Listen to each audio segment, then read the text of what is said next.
There we go. We are live. Hello, whoever's watching. I don't know. So what do we want to talk about? Let's see here. Did you want to discuss what you thought or what our theories are on what the colossi / giants? Yeah, we did. We did have some good conversation about that in the Facebook group. Yeah, I saw that. Yeah. So we know that with the Elsewhere trailer having been released, that the Hall of the Colossus is present in the game, and it seems that the 3 dragons that we see in the trailer have been trapped in the Hall of the Colossus. Whereas up until now, I think most, if not everyone, had assumed that the Hall of the Colossus was built by Tiber Septim to house the Numidium, while he finished building or repairing or doing whatever he had to with it. The UASP says it was a testing ground. And it's never really mentioned before that. But if it's present in ESO, I mean, this is a couple hundred years before Tiber Septim even exists at all. Yeah. There's no Hjalti. There's no, I mean, Wolfhearth is probably knocking around somewhere, I guess. Zurin's not alive yet. So the Hall of the Colossus, does that refer to the dragons? Does that refer to giants that may have built it? There's an implication on the same UASP article that it was created by a giant Elnathay. And past that, we have no real information. So what is the Colossus that's the name that the name refers to? What do you think? Oh, I know that when you research the Imperial Library, you can look at the description of the Hall of Colossus quest in Skyrim or Elder Scrolls Arena, and Rhea Stillman does tell you that a structure was built to honor a race giant, so none have been seen in the land for ages. Okay, so I guess that offers some credence to the Elnathay bit. And there's also the timing in association with the dragons. Because from what ESO was implying with the new content was that the next expansion that we're getting, we're going to put together the Wraithstone or the Wrathstone, which opens up the Hall of Colossus. But that was used to imprison the dragons, which supposedly was done so by a cult of Meridia, which presumably are Aliads because they took part of it to the place where Umaril is chilling at, and then the other part was taken to Dwemer Ruin in Eastmarch. So that also is kind of like so when did that happen? Did the imprisoning of the dragons happen before they created it? Before they created the hall? Yeah, that's what I'm wondering.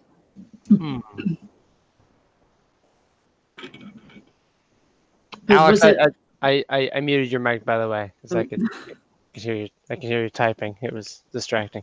I apologize. Yeah, because I mean, something that we should point out is that I believe the Hall of the Colossus is in or around Rimmon, right? That's the no. That's the I don't general. think so. No, it's not in Rimmon. It's in the peninsula at the very tip of Elsewhere, near it. It's closer to Central. Actually, yeah, it is closer to Central. Let's see. Oh, it's that far south, huh? Rhea says it's pretty close to the coastline, if I remember right. Because we're not getting that far south of Elsewhere. We're not getting the entire province, according to. We're gonna get part of it. Yeah. Yeah, because someone on Testlore was looking at the maps that were presented in the stream on Monday, and when comparing that to there was a kind of a wider shot, like here's Tamriel and then here's the bit of Elsewhere that we're adding. There was a whole chunk to like the southeast or so, from about the mouth of the Niben out to basically cutting across the Tenmar Forest down to the southwest. That whole section was not accounted for. And so I wonder if maybe then the Hall of the Colossus is, it could be a trial maybe, or because if it's a trial, then like, hey, here's a door and you walk in and hey, here we are, you can kind of fudge the distance a little bit that way. But I don't. It's pretty close to where the outer edge of the peninsula starts to bend toward the Topol Sea. Oh, okay. So like to the northwest of Central, give or take. So I've got Central kind of occupying that little bump in the peninsula right there on the north hand side. Kind of looks like a foot a little bit. Kind of I see it. It's more like this map from Arena is a little less accurate. Oh, okay. It looks like it's straight to the left of it. Just okay. Gotcha. Okay. Not far at all then. Not too far. Yeah. But very far from Rimmon, which is very associated with Numidium and all that stuff. Yeah, because that's as when I've read about the activation of Numidium by Tiber Septim, it says it happened in Numidium or in Rimmon. That's basically the Chernobyl of Tamriel, right? Yeah. Yeah. So, yeah, it's really up in the air what Colossus means. I think given the fact that it's rumored to have built to honor some giant race that isn't around anymore, that screams Elnifey to me. It's important to note that it says giants in the text with the capital G instead of the lowercase g. Yeah, which if we had Ziegler in here, he would point out that giants basically are Elnifey. Straight up, they're a higher subgradient than man or mer, or well, I don't know that makes it sound like they're divine, but they're closer to Elnifey than man or mer are. I'll put it that way. Sort of like elementals in D&D. Kind of, yeah. They just haven't. Their ideology hasn't changed that much, and so they just kind of stay looking like that. Simplicity. Yeah, so I would use the same descriptor for things like the unicorn. That's an Elnifey, no problem. What the hell's it called? The weird horse thing. Indrik? The Indrik, yeah, that's it. Yeah, I'd say the Indrik is definitely an Elnifey. A lot of those kinds of creatures that are kind of fantastical, griffins maybe, but then as we get to here's a dog. It's related to the Elnifey, just like all other living things are, but I wouldn't say it's outright. Yeah. It's great. Although it is fun in Canarthy's Roost to see there's a group of Khajiit gathered around a dog in a cage, and they are just astounded by it. They've never seen one before. I'll have to go look for that. I don't think I've ever noticed that. It's in one of the marketplaces there. I don't remember if it's one of the larger ones or the little small ones that they have. Speaking of little fun ESO things, I was bored earlier today, and so I was kind of wandering around Alinor a little bit, just trying to talk to all the NPCs and to see what little tidbits I could get. And I found one guy who was writing a poem, and it made me laugh. There it is. I need my screenshots. It's one of the last ones I did. This guy here, yeah. He's thinking about this poem. He says, let's see. She stared into the bright, shining? Oh, star-filled. She stared into her lover's star-filled eyes as she felt his... No, I must consider the rating. His breath? Yes, that will do. As she felt his breath upon her neck. It's like, oh yeah, no, that's like a slight wiggling of the fourth wall there. Oh no, we're rated T. We gotta. And I definitely believe there's like some sort of office of public decency in the Somerset Isles. Probably. There's a Sapiarch for that. I'll There guarantee. probably is. Yeah. I'm double There checking. absolutely is a Sapiarch for that. I'm double checking. ESO is rated T, right? I thought it was mature. Because if it were mature, then I guess That it's makes less sense. of a Issue. wobble of the fourth wall. But Yeah, I could have sworn it was mature. But that could be. it is interesting. Okay. Is Lalandril the city in Somerset where the Sapiarchs are? Yeah. They're or maybe might actually be Shimmerine. No, that's Lolandril. Is it Lolandril? Shimmerine's the one on the opposite side. Belle reminded me when she said there's totally a Sapiarch for that. It's like the phrase "there's an app for that." Well, in Somerset, there's a Sapiarch for that. Yeah, there's a Sapiarch for that. That's gotta be a new thing. Altmer walking around in fancy sweatshirts with there's a Sapiarch for that emblazoned on. Because I'm looking at the Landrill's page here. I only see 3 Sapiarchs listed. It doesn't say anything about the College of the Sapiarchs. You don't actually go into the college. Oh, there it is. There it is. Kinda. I mean, you do, but you don't. But, Yeah. You can't. It's like a separate. You don't get to entirely. explore it. You're kind of like Hello. in a rush. Hello. I just popped in. That's fine. That's what we do here. We just pop in. It's popping in lore. Yeah, there's a Sapiarch for that. Yes. Yes. Oh my god, yes. I got a new microphone. I don't know if you guys can hear it well. Yeah, it's clear as a bell. Excellent. It's a nice blue snowball. There we go. There. Going. I was making some noise because I'm moving my microphone. Oh, I thought that was me. Okay, there we go. Ha! Saw something that made me laugh. Okay, so we kind of talked about the Hall of the Colossus a little bit. New Sapiarch memes.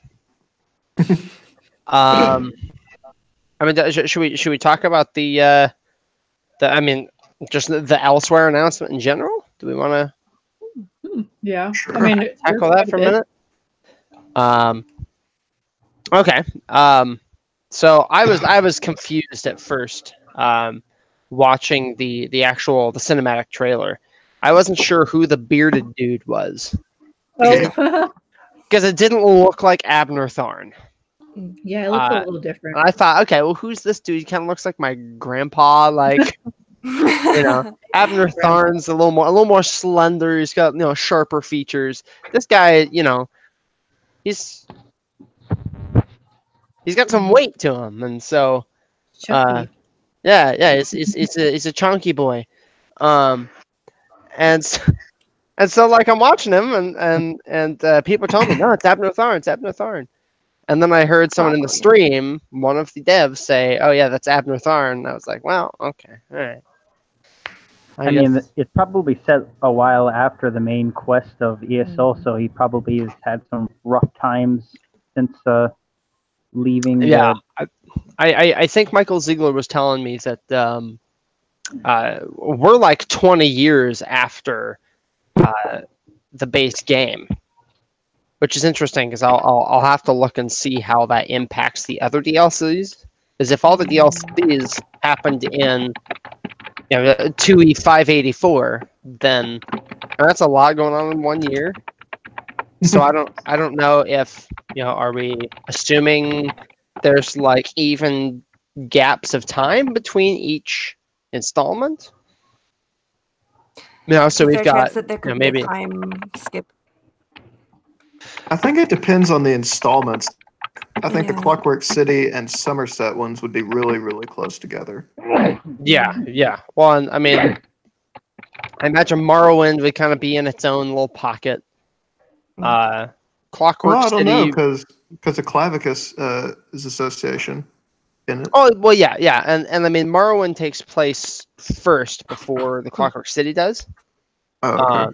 And so if you play Mario 1 first, and you go through all that, and then maybe 2 years or so pass, and then hey, Clockwork City, and then boom, Somerset, like immediately after. Like at least there's a couple years of leeway there. Mm-hmm. So I mean, I'll have to investigate, see what the time frame is, because then when I do version 2 of an Arbic primer, I'll have to adjust that timeline I made. Murkmire can be all on its own, really. I mean, Oh yeah, it doesn't- yeah, And absolutely. I haven't Yeah, it's very done Rothgar. Yeah, I mean, I've started it, but I'm not. Rothgar is fantastic. Yeah, My- Rothgar still kind of has some like very minor post tie-ins to it. No, so I thought Rothgar was actually really boring, truth be told. And that's completely fair. And I loved Murkmire, but then Jonathan Bernson, he can't stand Murkmire. I mean, he gave it a try, but he just wasn't into it. And yeah, I really enjoyed it, but funnily enough, I haven't been back since I beat all the stuff. I got like no reason to be a Murkmire. I'm trying to think of my Mm. least favorite DLC. Like the one I oh no, I actually didn't like the Vardenfell that much. What? What? Yeah, I didn't. I'm sorry. That's, It was okay. that's tantamount to heresy right there. Yeah, no, I can definitely see why people wouldn't like Vardenfell. Like, even I can't remember who I didn't mentioned hate it to it. me. It wasn't my favorite. Yeah, no, that's completely understandable. A lot of people have said that the reason they made Somerset much smaller in scale was because how empty Vardenfell was compared to other DLCs. There was a lot more sparse space that wasn't quite used up. It was still gorgeous. It's just there was a lot of empty spaces. I can see I that. hadn't. I may have heard something about that. Maybe, I don't know. Mm. I don't know if I agree with that, though. Yeah, that's fair. Any Because particular on the reason? other end of the spectrum, you have Clockwork City, which is just so crunched together, Yeah. which I really didn't enjoy, except once you leave, I think it's called the Brass Fortress or whatever. And then it's It's the just, same thing with the first game. I think it's really empty, isn't it? You mean in ESO's base? No, Arena, the Oh, first game. Arena. Yeah. Oh, yeah. Arena and Daggerfall are both. I mean, they're relics of their time, honestly, and I mean, I think Daggerfall had some major upgrades from Arena. I mean, Arena was still pretty cutting edge at the time, as it was like what 1994, I think, when Arena came out, and then I was 4 years Daggerfall. old. I And was then, zero. I was born in 1994. I was a bab. and I think Daggerfall was 98, I think. And then Sounds about right. yeah, somewhere in there. Maybe I may be off a little bit. There are some DOS games which have much better graphics than Daggerfall.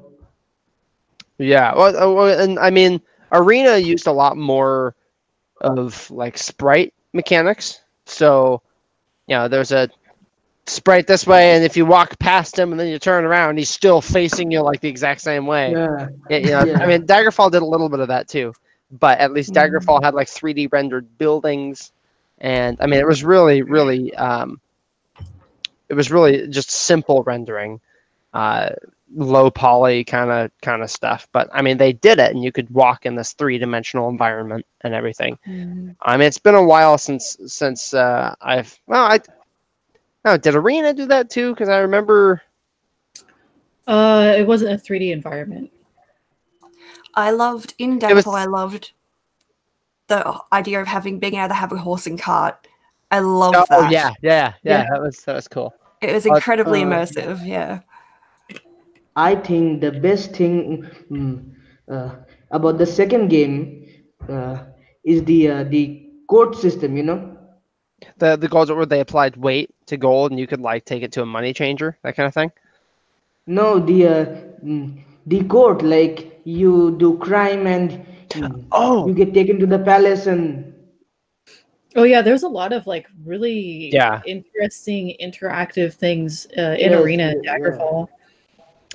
yeah, absolutely. And I mean, I wish they could implement more of those little kinds of things into the newer games, but Yeah, it was very intricate. I It was don't very know. impressive. We have a very graphics centered gaming Mhm. paradigm as Sadly of for us. the last couple decades. Todd Howard loved his graphics. Yeah, yeah. Um, so let's see. We're getting a new necromancer class. I'm pretty excited about that. I've wanted a Yeah. I am necromancer too. for a while. Yes, let's talk necromancy. I'm gonna port my Guild Wars 2 character over to the Elder Nice. Scrolls. Very nice. It's interesting, like how that would fit in lore, because all of the nations using magic are also using necromancy in some way, and because you explore that in the main quest of ESO, or not the main quest, like the faction quests, that they're using necromancy, they're bad people, but also we're using necromancy. So I it's like that they implemented the thing that you're not supposed to do it near guards or in cities. Like I like that. I like how they added it, but they also kept to the lore friendliness of necromancy equals bad. Except for in Cyrodiil, which they're experimenting with that on their own now. But yeah, that's gonna be pretty fun. In fact, I remember like in the stream they were talking about how one of their greatest joys in watching new streamers is like watching them like pick something up and steal it, and then the guards come by and like take it away from them. And yeah, that's gonna be fun to watch. yeah. Real extreme Yes. stuff like that. Yeah, I always found it funny, like when I first started getting like the crates that you could get in the thieves troves, and I'd open them up and I'd get arrested. It's like, what? Yeah. I wasn't doing anything. Hey, it was red. But yes, they have while you were stealing. That's a very good point. Yeah, it was red and it said don't do it.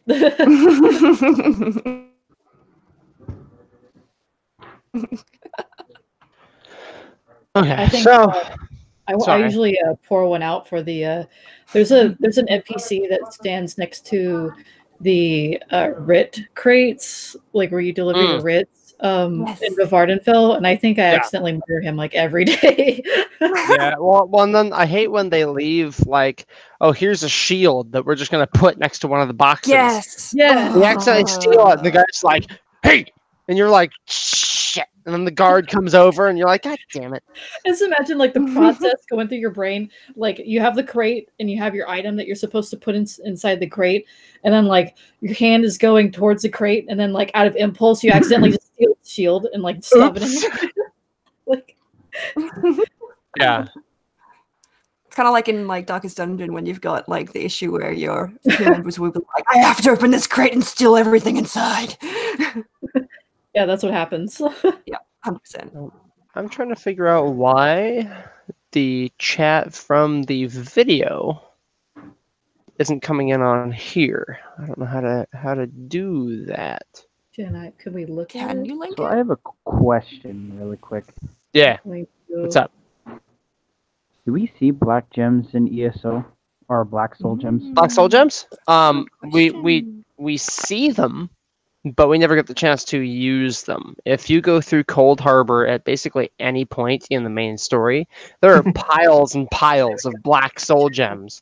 Not to mention in the opening cinematic, prior to any of the DLC, at least. I guess they made it so that you have to go and talk to a hooded figure, and then they kidnap you, and then suddenly you're, that happens. In Cold Harbor.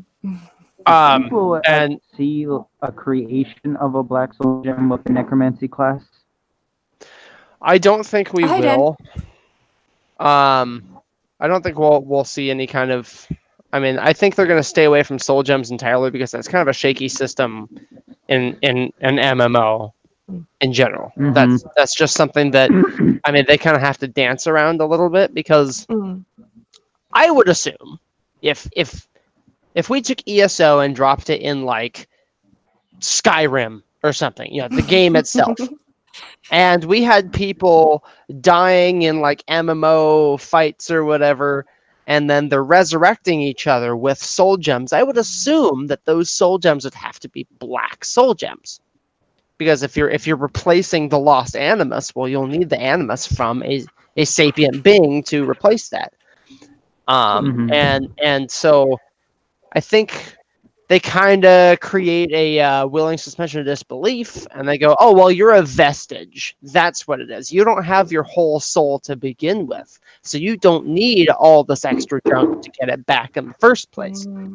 Which, I mean, that Yeah. seems a little hand wavy to me, but But you get whatever. your soul back though in Yeah, the main well, quest. yeah. You know, but I completed the main quest, you know, years ago, and Mm. you know, I died 14 times today, like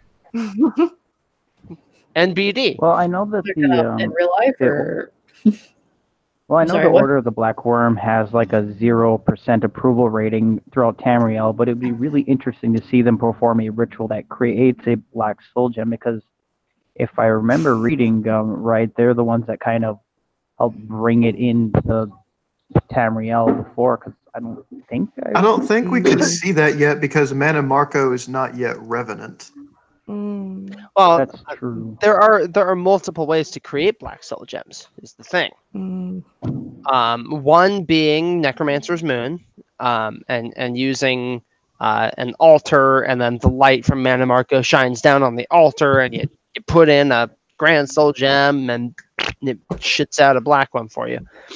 But then in Skyrim, if you take Grand Soul Gems to the Soul Cairn, then you can drop a Grand Soul Gem on a similar kind of altar dealio, get struck by lightning, suddenly it's a Black Soul Gem. I So have not Black heard of Soul this. Gems produced by you haven't seen Slode. No. they actually use coral, Really? as it happens. Yeah. Um, In all the Skyrim, you also see necromancers trying to restart the Order of the Black Worm with an internal altar, which was pretty interesting because I kind Yeah. of thought that was a nice nod, but I wish they'd done more with it. Yeah. There was actually a really great post on Tesla I saw the other day. Might have been last week or something. Someone was talking about how that they say that when you soul trap a soul and then you expend it, it ends up in the soul cairn. He goes, well, we've seen two different ways of creating black soul gems. What if the ones that are created through the influence of the ideal masters, souls that are used in those gems go to the ideal masters, but then the ones that are maybe aligned to Cold Harbor or Revenant, they go to their respective planes that way. And I thought that was interesting, and I ended up deviating the conversation into a conversation about white souls because we don't ever hear about what happens to those souls. Only that Kinnereth gives Periite the ones of Skeevers. Yeah. So, but I mean, black souls are the topic. So, I mean, because I like the idea that there are, a dozen different ways to make black soul gems, and each kind of recipe, I guess, is going to create a link to a plane of a specific, alignment or prints or what have you. And so that kind of explains what happens when a soul is used by someone that's you see what I'm saying? Like it's it adds a little more variety, because if we just say, oh well, all soul gems used, those souls go to the soul cairn, no exceptions. I mean, there are just too many holes with that. And so if we open it up a little bit and we go, well, there's probably a few places they can go depending on the gem, or depending on upon the spell used. Even, I mean, there's so many variables.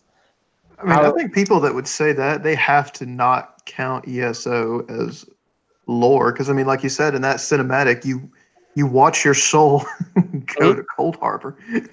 Yeah, and you watch yourself get claimed by Mullig Ball too. That part where you're in like the tube, and then his face is right there, and it looks like fucking Looney Tunes from hell. Yeah. Cold Harbor is a series of tubes. A series of tubes. We find out at long last that Bill Gates. I like Dan's commentary on the side here. It's really good. I always enjoy Dan's commentary. Let me, do you think Icefire Warden wants in, so I'm gonna. Yeah. So I have a question. Yeah. And this may be like pretty obvious to some of you, but this is just. I had words. I had a witchcraft workshop yesterday because I'm a witch, and we were talking about possession. What is the state of possession in the Elder Scrolls universe? I don't know. I don't know how many instances we get of people being possessed. I'm trying to think. Because, for example, in Morrowind, you get people being possessed by Azura, and Azura speaking through people. What about That's true. what about the Telvanni quest line where the guy literally speaks through his mouth? Yeah, that's Telvanni magic. That's like, he is literally a mouthpiece. That's what he is. Which is also one of the coolest parts of Morrowind. The MM Morrowind. That was actually pretty good, I'll admit. Yeah, I saw that. I was like, dude, that's sweet. But I did find. Oh, you go. Well, for a prince to kind of take over a body, I don't know that I'd call that possession outright. Because we know that Azura in particular. Well, and we've seen Clavicus Vile do it too. Now that I think about it, he does it in the Somerset DLC towards the end. But only with their own followers who've probably that's part of the contract, I'm sure, is at any time I may do whatever I want with you. Yeah, that's a good point, because I'll have to go back and look at the NPC that does become Azura for a moment there. Because I know there's some kind of like like wise woman hopeful who embodies she's the Nerevarin's brother. That's right. Yeah. Dan, I see you. The Nerevarine. Yeah, no, I'm sorry, Lawrence. You're gonna have to deal with it. It's Nerevarine. Nerevarine, yeah. I'll tell him that my goddamn self. As far as like other possession, like when I think of possession, I think The Exorcist. That kind of thing, and I don't know that there is a lot of that. I mean, I know we can bind like Daedric souls to things, and that's like how flesh golems are made. You take a Daedric soul and you give it a house made of rotting meat, and you go, there you go, this is your home now. That sounds nice too. Yeah. Oh yeah. No, I'm full of them. There's a letter, or rather an obscure text from Somerset that talks about students who were trying to explain the difference between possession and mind control by just demonstrating them both. Chaos obviously ensued, and Master Durrani and Master Anselma were able to soothe the angry ancestral spirit, which is interesting. So there's both mind control and possession being completely different things. People being able to do them at will, and there's also ancestral spirits involved. Yeah, that's if you've got a link to that text, I'd like to look at it. Yeah, I've probably read it in ESO before, but like if I'm questing, I don't stop to read everything. But I have the eidetic memory or whatever, so I can always go back, and I'm just like, oh, I'll do that later. Yeah, that's what I do. Subletting your own body. That's fantastic. And I usually also like forget that I have the eidetic memory. Yeah, so I mean, I go through every now and again just to see what I've got. But let me see if I can figure out how possession would work.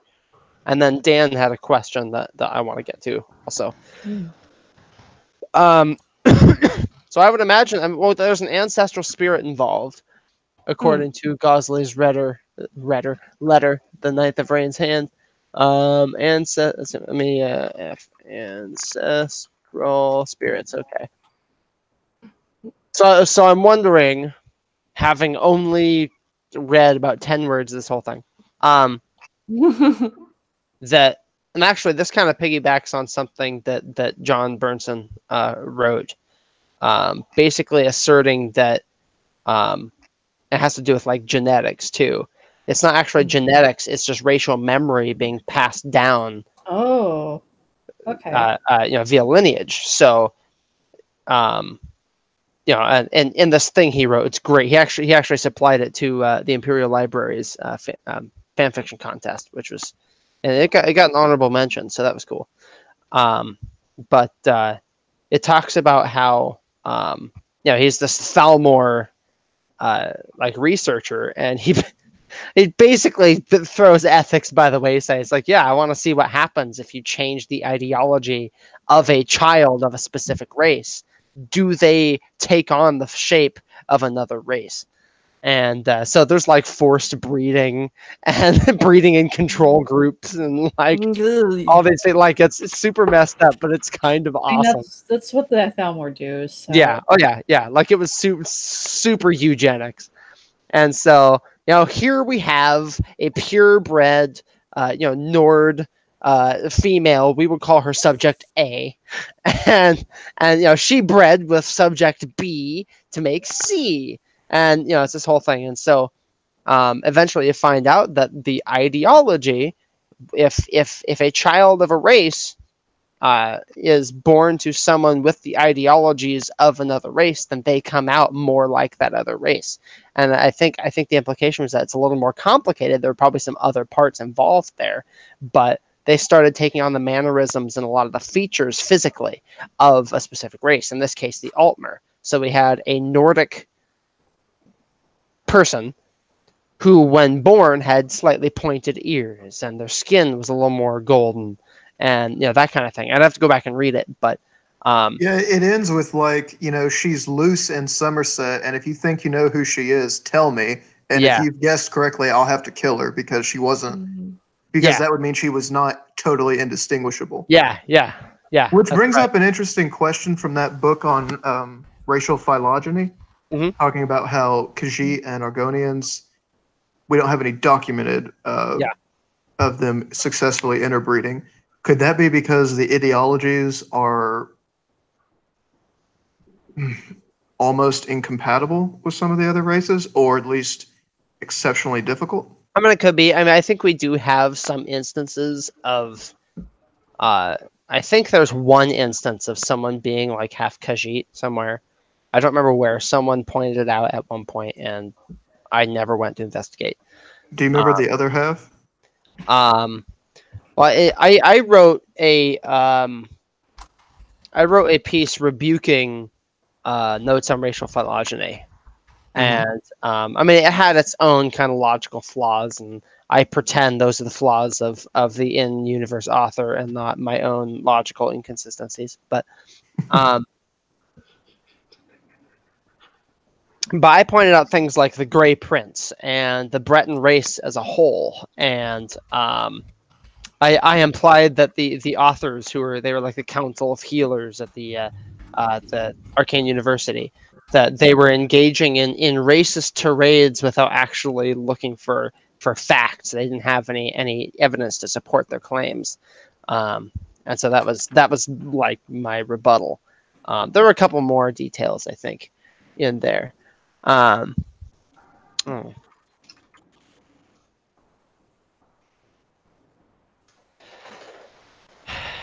LJ is still trying to get in. Can he not? It says he won't. Yeah, because it's not full yet. Oh, there he is. There we go. Yeah. There's LJ. Hi, LJ. Yeah. So anyway, the point I was trying to get at was possession. I would imagine because ancestral spirits are mentioned, I would imagine it has to do with that racial memory, specifically that strain of racial memory between, the person in question and the ancestral spirit. They can travel kind of through that lineage to pop up in this body of their descendant. Hi, Michael. And Sorry, I'm you late. know, then they're angry and you wake me from my slumber, whatever. That's kind of how I would explain it. Yeah.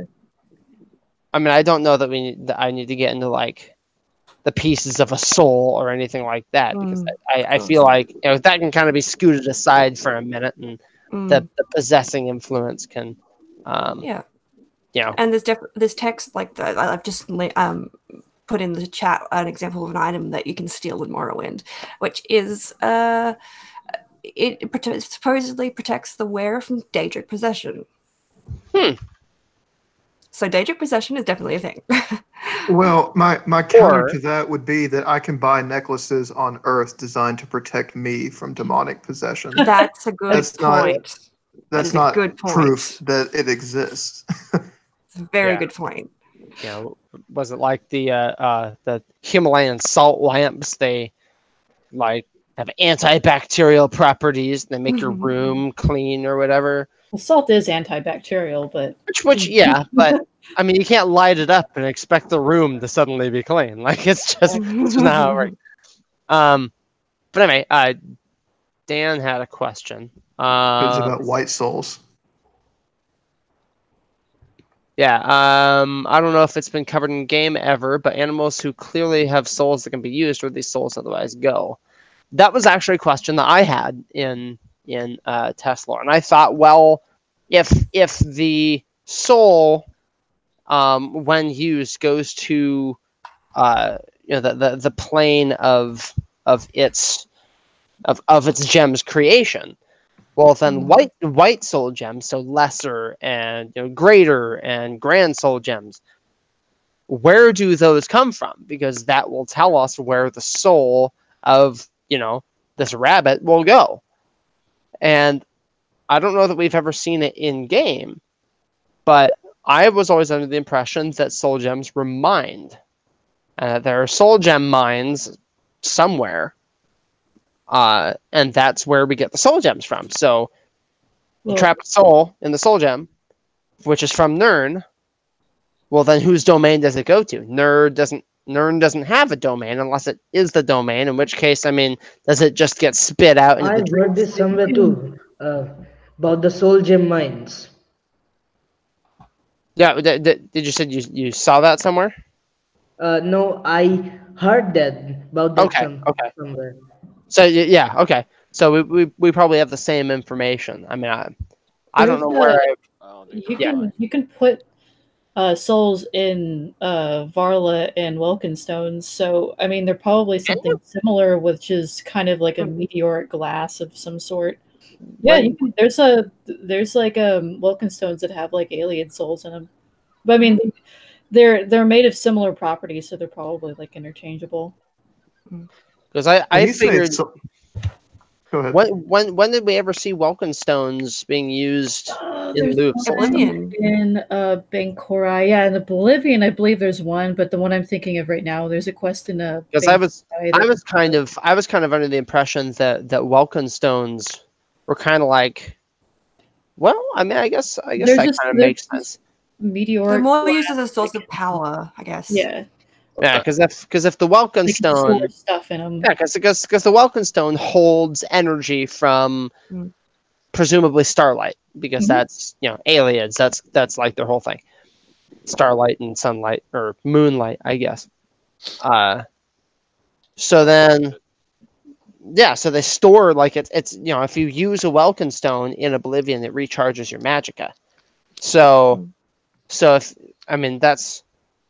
if it just holds the magical energy, then I guess, because I've always kind of thought of soul gems as being similar to batteries. And their use is probably more centered around storing souls, while Welkenstone has different uses. The point where is that I think that they're probably made of something very similar, which is like a meteor like glass.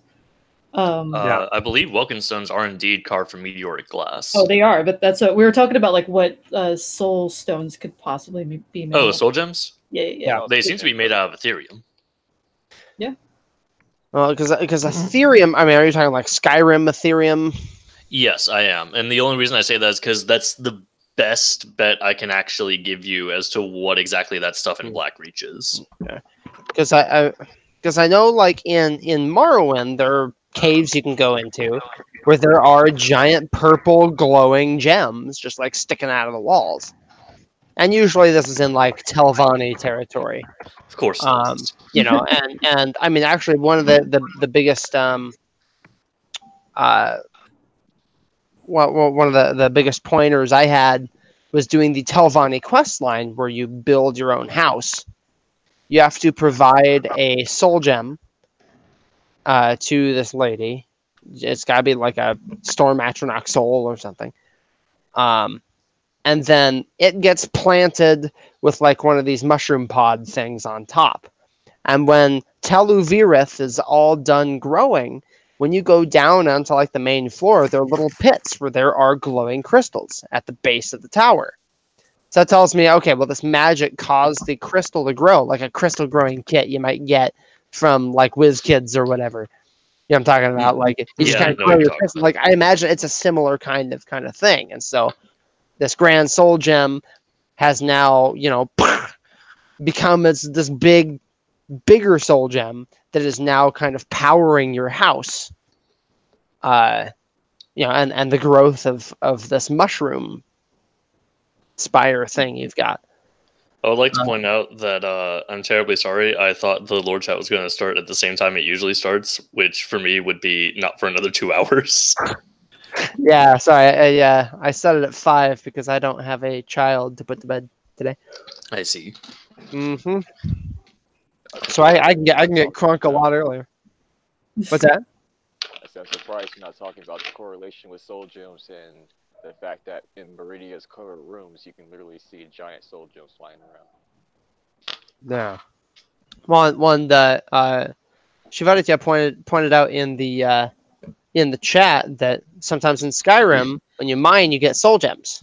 Yeah, whenever you're in Blackreach, all those mining nodes specifically just give you soul gems. So I mean, it stands to reason that these soul gems are some kind of natural, mineral that's a deposit or a growth or something. Yeah. They're just kind of found naturally. That's why I was saying the concept that soul gems might just be Ethereum, with the idea that Ethereum might just be a leftover from when the world was being created. Yeah, because I mean there are bits of Ethereum.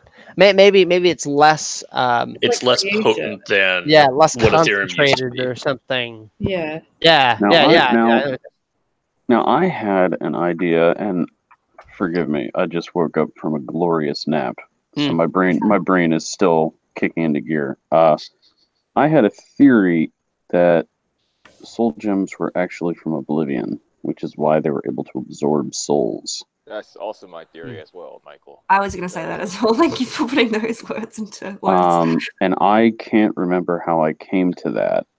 I mean, in Oblivion itself, the game, they actually have that it says that Manamarco created. He's the one that created soul gems. But in ESL, there's also the fact that Molag Bal created soul gems. So to me, I think that actually turning the crystals.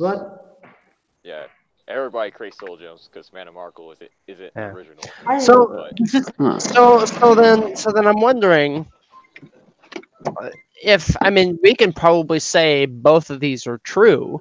Manamarco and Molag Bal both created soul gems, possibly. Yeah. They just figured out how to make the same thing, and they did so independently. You know, I mean, like take paper for example. The Chinese invented paper, but you've also got paper products in Egypt too at about the same time. You know, different methods, but same. Yet you still end up with paper. Yeah. So I mean, and I mean the same kind of logic can be applied to. Okay, are they mined in Nirn or do they come from Oblivion? well, why not both? Just because it's on Nirn doesn't mean it can't be created out in Oblivion too, right? Mm-hmm. I mean, I think maybe their soul gems are kind of a commodity that just kind of show up all over. Be intrinsic to both, like naturally. Ooh. Oh, I just had a thought. What if the soul gems are flaking off bits of the dream sleeve, and they end up in like a turn, or so they just kind of they're there because that's the dream sleeve is always there, and so the dream sleeve being an infinite space outside of the dream, maybe every time someone is reincarnated or an AE gets plucked back from the dream sleeve and is reinserted into Mundus. It's like what happens when you sleep. You get sand in your eyes, right? So you get like crusty stuff. Oh, so the gems are just the crusty stuff. Sleep and dreaming. Oh, yeah. I know. It's the crusty stuff of the Godhead.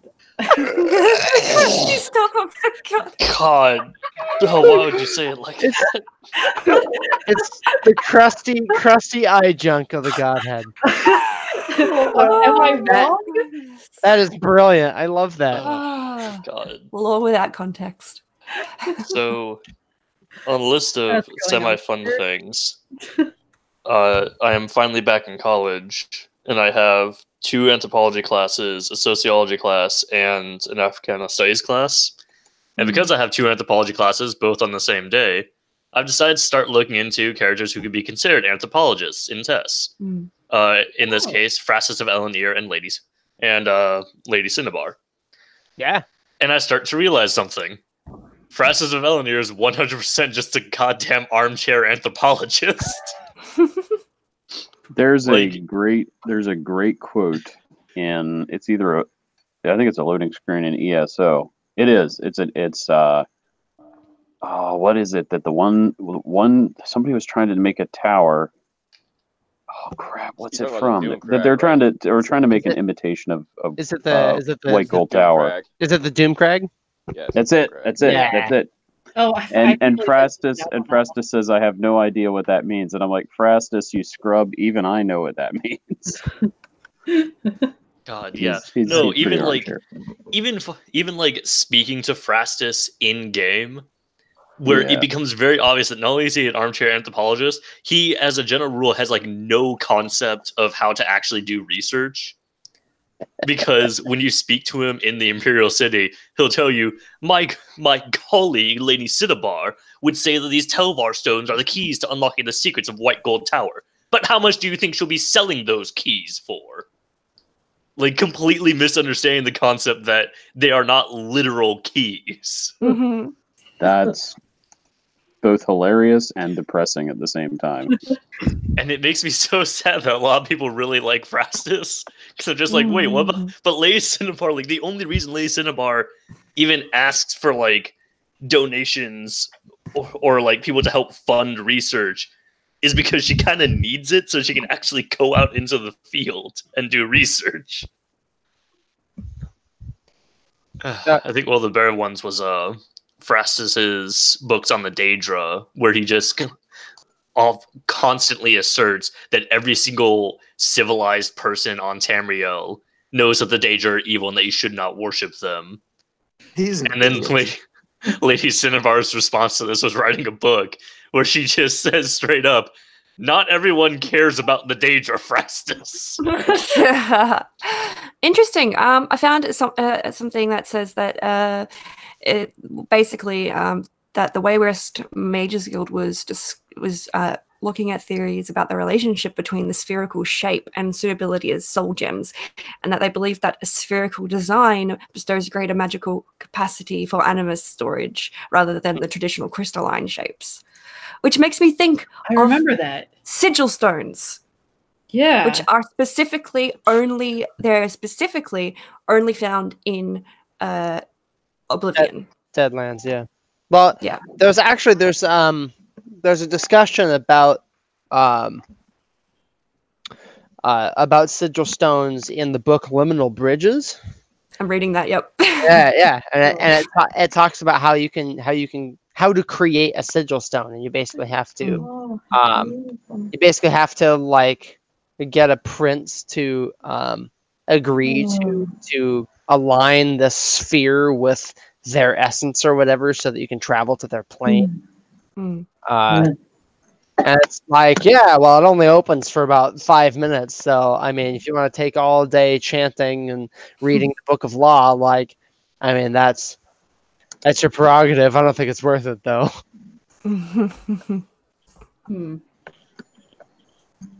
There's an interesting line in this book, Persistence of Daedric Veneration by Cinnabar, and I'm not up to speed on Mephala very much, so I would like some input on this.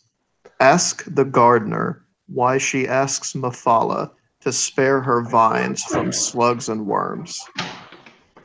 It could just be that a common gardener would hear Mephala the web spinner and would immediately assume, oh, she's in charge of insects and bugs, rather than Namira, because typically when you hear Namira, you just hear the Lady of Decay. And since it's the Lady of Decay, you just assume it's all decay and not destruction by cause of insects and worms and But if slugs I'm and worried about my crops failing, I'm going to be worried about Periite having mercy on me, not Mephala. or Shior. I feel like Periite. Yeah, Wait, Shior. why would Periite fall into that category? Plague, famine, all that. See, for me though, I see Periite as more of like the bureaucratic Daedric prince, more than the plague Daedric prince. Yeah, that's one of the Oh, really Dan, weird I like things. yours. I like yours a lot. Dan's got a good interpretation. Oh, yeah, I can see that. That's way better. Yeah, I was making more connections to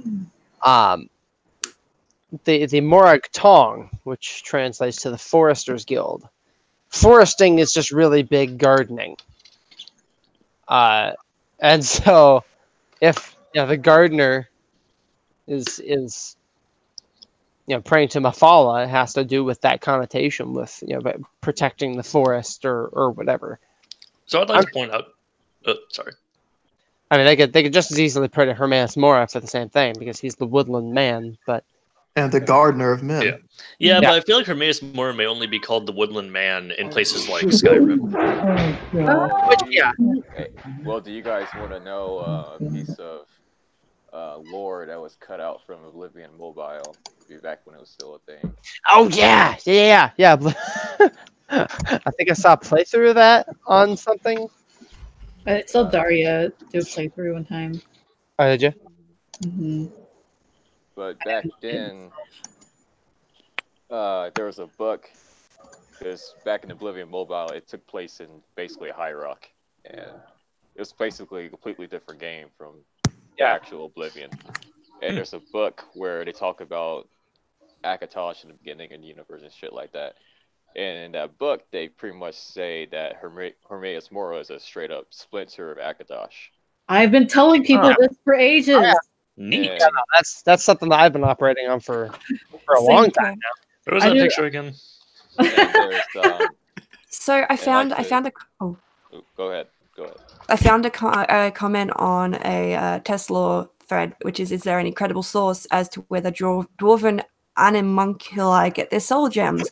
And someone's comment was soul gems are fragments of the Elnofae, the earth bones. Soul gems that were not invented, they were created. And the only ones able to create them are the Aedra. I don't know about that, because like Imperial Census of the Daedra Lords says that Molag Bal participated in a treaty, lending his power to the creation of the very first soul gems. Hang on a second. Souls. He meant souls. Oh, souls. Oh, souls. Okay. Souls are fragments of the Elnofae. That makes way more sense. That makes way more sense. I was gonna say that with the Dwemer Animunculi, in a lot of cases, it kind of seems like whenever you have a soul gem within a Dwemer Animunculi, it would seem reasonable that the soul inhabiting that gem is whatever creature happens to be closest to that Animunculi. So, like a dwarven spider would very likely have a spider's animus or a spider's energy within that soul gem. I'm pretty sure someone indicated that maybe they harvested their own children or animals and stuff like that, but who knows? The Falmer. That's what they Yeah. did. Yeah. They betrayed the Falmer. They made them blind, turned them into white souls so that they could easily capture them, and then they slaughtered them in mass to power the animunculi because the Dwemer were pieces of shit. Well, I Do think you you meant think souls Dwemer, can be but torn you're also apart? not wrong on saying Dunmer. What was that, Mac? All Do you them think fighting souls- words. Do you think souls can be torn apart? That was I a think fantastic it's got Freudian a slip, by the stink way. there from Dan. Say what, Michael? If I caught it right, and again, I'm still waking up, so maybe I'm not. Andrew said that the Dunmer were pieces of fecal matter. He meant Dwemer, but he said Dunmer, and I said that's He's a still not wrong. They're both a fantastic pieces of Freudian shit, yeah. slip. And the Dunmer are my favorite race. Like that's. I know, right? Oh no! They're my favorite playable race. Yeah. Slowed are my favorite race.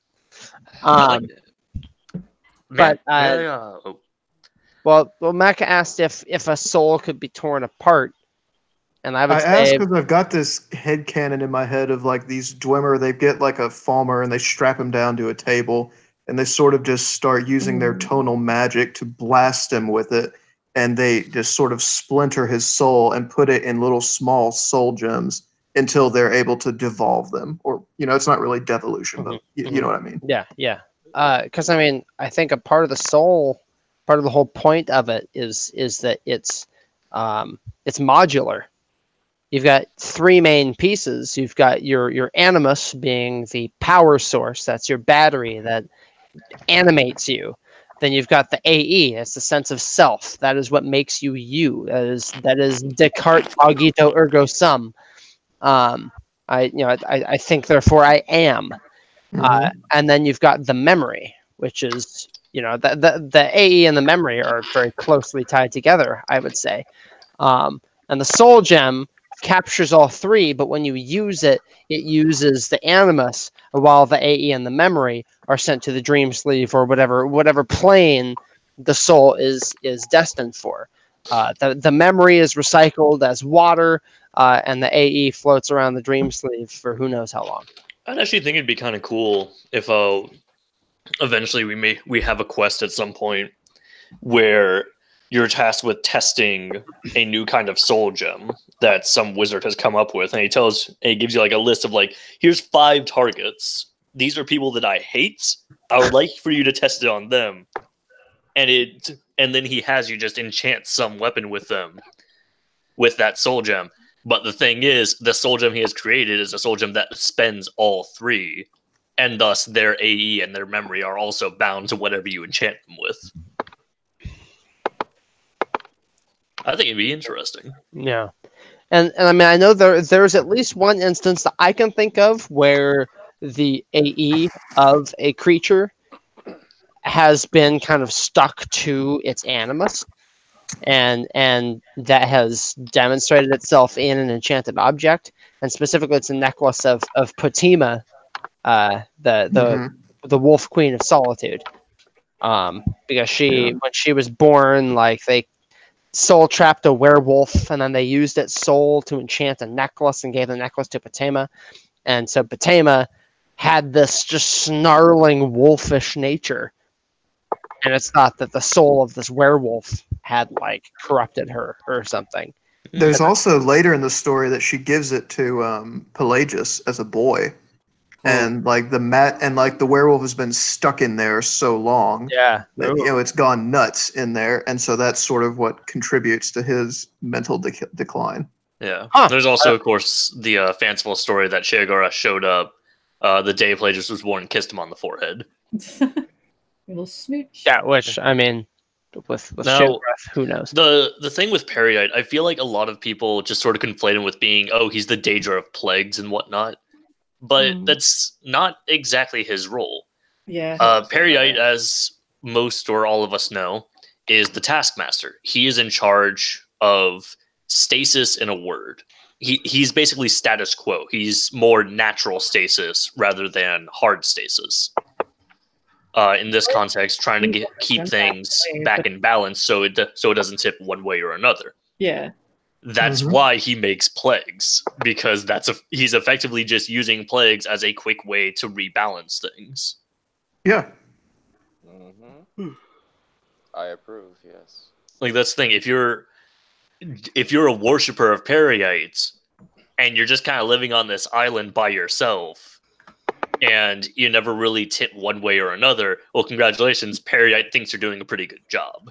I always thought that like worshippers of Periite would be people who are like money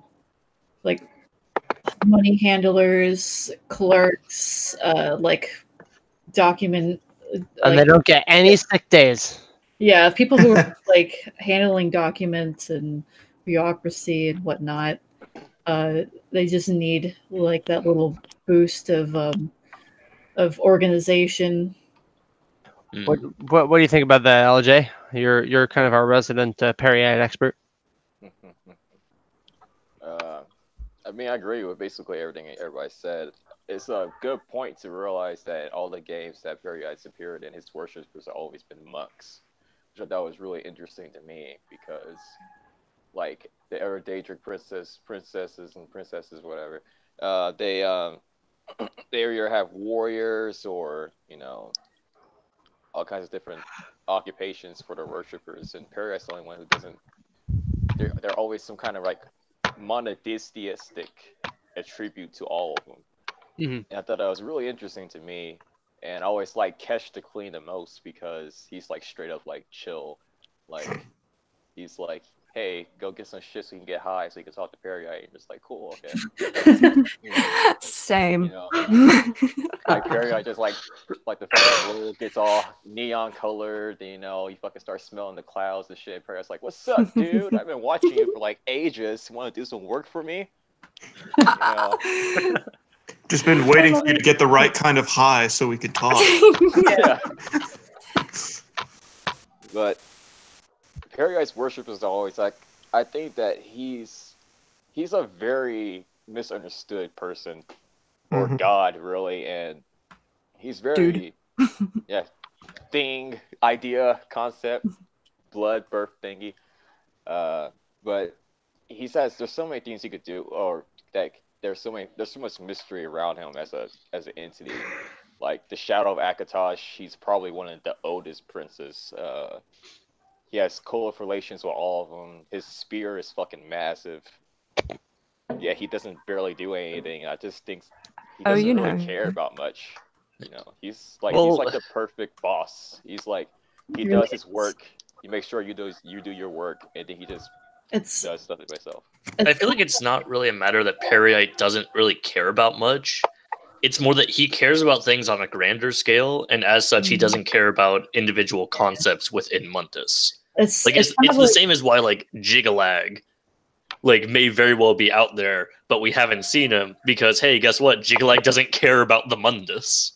He cares about bringing order to the most chaotic, and the most chaotic is Oblivion. I'm pretty sure Periite and Jigalag have like a turf war out there in Oblivion right now. Nah. Yeah, probably though, because you got perfect order versus natural order. They're like natural enemies. So you got Periite. Not like, really. You know, I mean, we get right down to it. The moment perfect order becomes the natural state, then it's also natural order. Can I just ask a really quick question that maybe is a bit amateur, but does Jigalag cease to exist when Sheogorath comes into being? You decide. That's where the ending to Shivering Isles is weird. Because one would assume that the only reason Jigalag talks about how he is now free is because he actually is free. Because every previous Grey March has always been the cycle of Jigalag comes, fucks things up, Sheogorath comes back, fucks things up. But now this time you were able to sever him from the curse. But again, I'm pretty sure that I still think that it's just a big ass game that Sheogorath is pulling on you. Yup. Definitely. I don't think Jigalag actually exists. Now let's watch Test 6 have a quest where you have Jigalag. I mean, if Test 6 my ends vote. up having Jigalag in it, then Jigalag is separate. okay, I guess that answers the question. But I am not convinced that Jigalag is ever truly separated from Shoggoth. I think at the end of Shivering Isles, the completing of the Grey March is just another part of the Grey March. You're just continuing the cycle. And the main piece that I use to corroborate that is in the Lore Master's archives, and there's an interview with Haskell. Yeah, he's talking about how, oh yes, I ended the Grey March one time. I mantled Sheogorath once, and now here I am his steward. So if that happened to Haskell, then why would that not happen to Champion of Cyrodiil? And just take a moment to appreciate Haskell. Yeah. Oh yeah, Haskell's one great. of the best vestiges. I think he's another part of Sheogorath. Actually, I think he's. Oh yeah. No, I won't argue with that at all. Kind of similar to Artemis. So like after mantling Cyrodiil, Sheogorath, you just become the next manservant. Basically. That's where it gets kind of weird. I mean, like, if the prisoner, you're the prisoner anyway. It doesn't matter what happens to you because you're already overpowered. Nobody has hold on you whatsoever. The prisoner is like the most OP thing in the universe. But, like, with the whole Sheogorath Grey March thing, to me, it's a process of insanity. It's repeating itself over and over again. In Haskell, at least to me, I think that was, at least I take it as confirmation. I mean, I know that in Sota Sil's one of his books, he says that Jigalag went crazy, but I know that kind of puts a little wedge in it. But I like to think that you got Sheogorath, which is the out front insanity. You got Jigalag, who's the manifestation, always want to do something in a certain way, OCD to a fucking extreme. And then you got Haskell, who's so insane he's bored with it. He doesn't even care anymore. He's just like, yeah, I'm fine. Yeah. Well, and then you got Darius. You got Darius also. Yeah. I think Darius and Haskell are pretty much just two sides of the same coin. Linked to the other two sides of the bigger coin. So the same way that Sheogorath and Jigalag are the same thing. I mean, you cannot separate them. You can just as easily separate them as you can separate Akatosh from Lorkhan or Anu from Padme. It just doesn't work. You cannot sever them completely. You might be able to take the role of one of them for maybe a few decades, and that's what I think happened to the Hero of Kvatch. Is you show up, you warm the seat for a while, Jigalag runs off to go play with Lincoln Logs or whatever the fuck he's doing, and then he comes back and he's like, "Hey, you're in my seat," and he kicks you out, and you're like, "Yeah, go, out you go, trim the hedges or something." I don't know. Seeing as the Daedra outside of linear time, would that also indicate that there's a possibility of Jigalag and Sheogorath existing at the same time? That's an interesting question. I mean, that's technically possible. I mean, that's not even technically. That's fully possible, because they in ESO they actually made a point in various quests that that to at least the princes, they don't. Montes is just kind of like, they open up one door, it's one time period. They open up another door, it's another time period. They just show up and like, hey, this is what's going on right now. But, although it's worth pointing out that Meridia can actually travel between time. Yeah, like with ease, because she's a Prince of Light. She can move at light speed and can therefore travel backwards or forwards in time, whatever way she wants. Whereas I imagine the princes, they're more like, anyone ever watched that show Fringe? Yeah. Yes. Yeah. I mean, years ago, I don't know if it's canceled or whatever, but there's a point. There's a point where Walter is explaining how like the bald dude experiences time, and he uses a straw and he fills it up with water.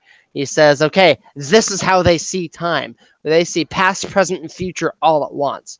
That's kind of how I imagine the princes see it. And actually, Vivek says something about godhood and its relationship to time in Morrowind. And actually, let me see if I can pull up his dialogue, because it's pretty it puts a good spin on it, I think. Is it that sermon where he's talking about when I die, I wake up in another world, and when I'm awake, Yeah. Yeah, as he says, I am at once while awake, I am here with you. Oh yeah, here we go. It is like being a juggler. Things are always moving, and you learn to know where they are without even thinking about it. Only there are many, many things moving, and sometimes, like any juggler, you drop something. I'm afraid it's become a lot more a matter of dropping things lately.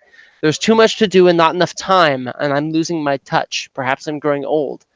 It's a bit that wants. This is on being a god. It is a bit like being at once awake and asleep. Awake, I am here with you, thinking and talking. Asleep, I am very, very busy. Perhaps for other gods, the completely immortal ones, it is only like that being asleep, out of time. Me, I exist at once inside of time and outside of it. Um, he says, it's nice never being dead, too. When I die in the world of time, then I'm completely asleep. I'm very much aware that all I have to do is choose to wake, and I'm alive again.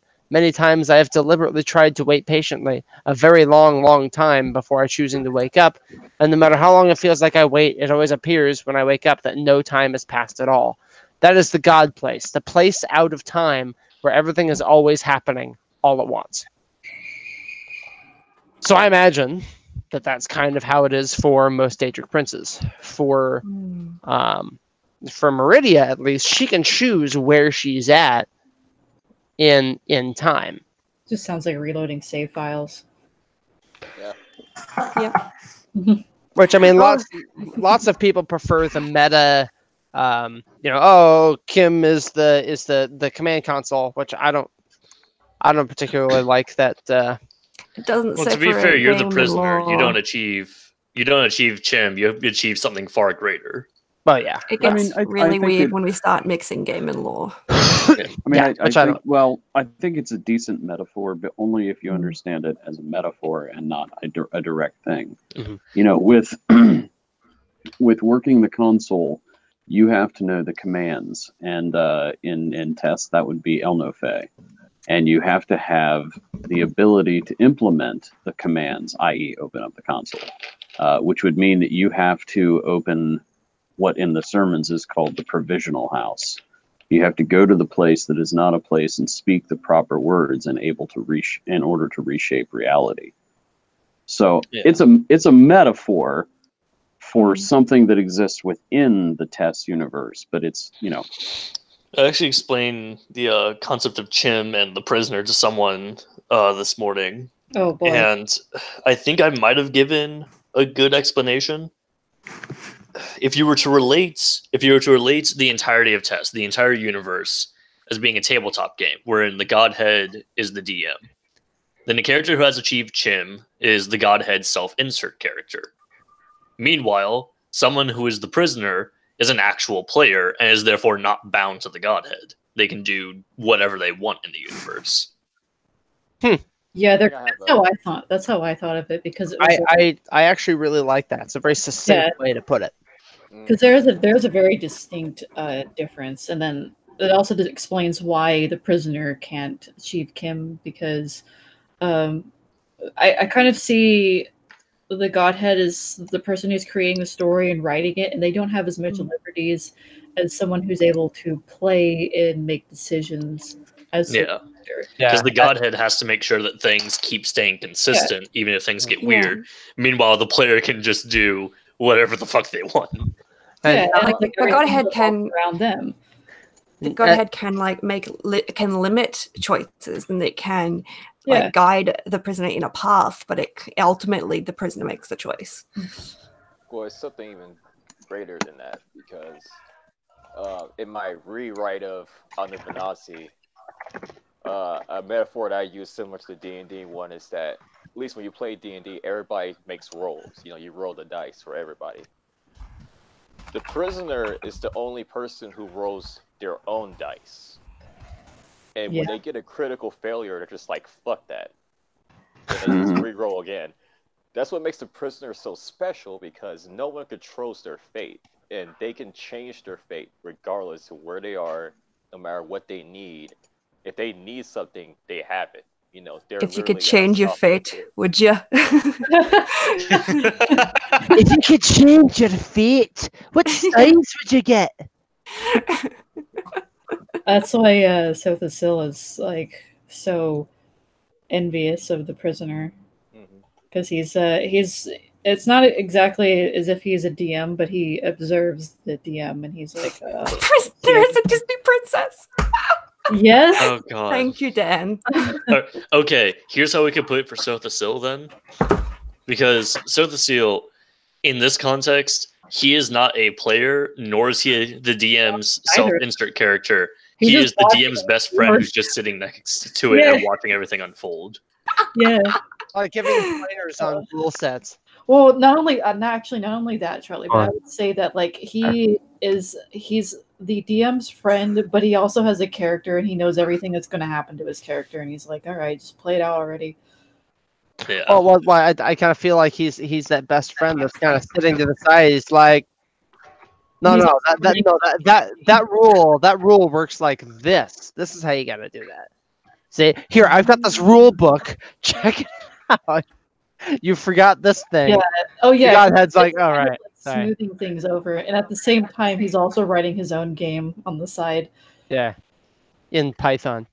Yeah. I like the idea that he's just flexing. Like, oh my god! Yeah, but that's Sothasil. Sothasil is just an eternal flex. Dude's a nerd. You ever just teach people how to live an extra 100 years so you can focus on death?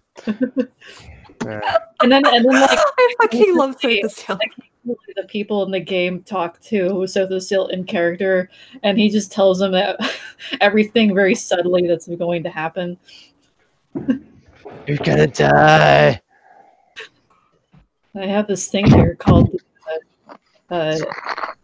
was all of the like predictions of danger that could come across the Clockwork City. You have like Almalexia, Erasure, and what was the third one? Numidium. Numidium, yeah. And he's like, hey, there's some things, like, spoiler alert. I love that quest. He got 3 out of 3 though, so I mean. Yeah.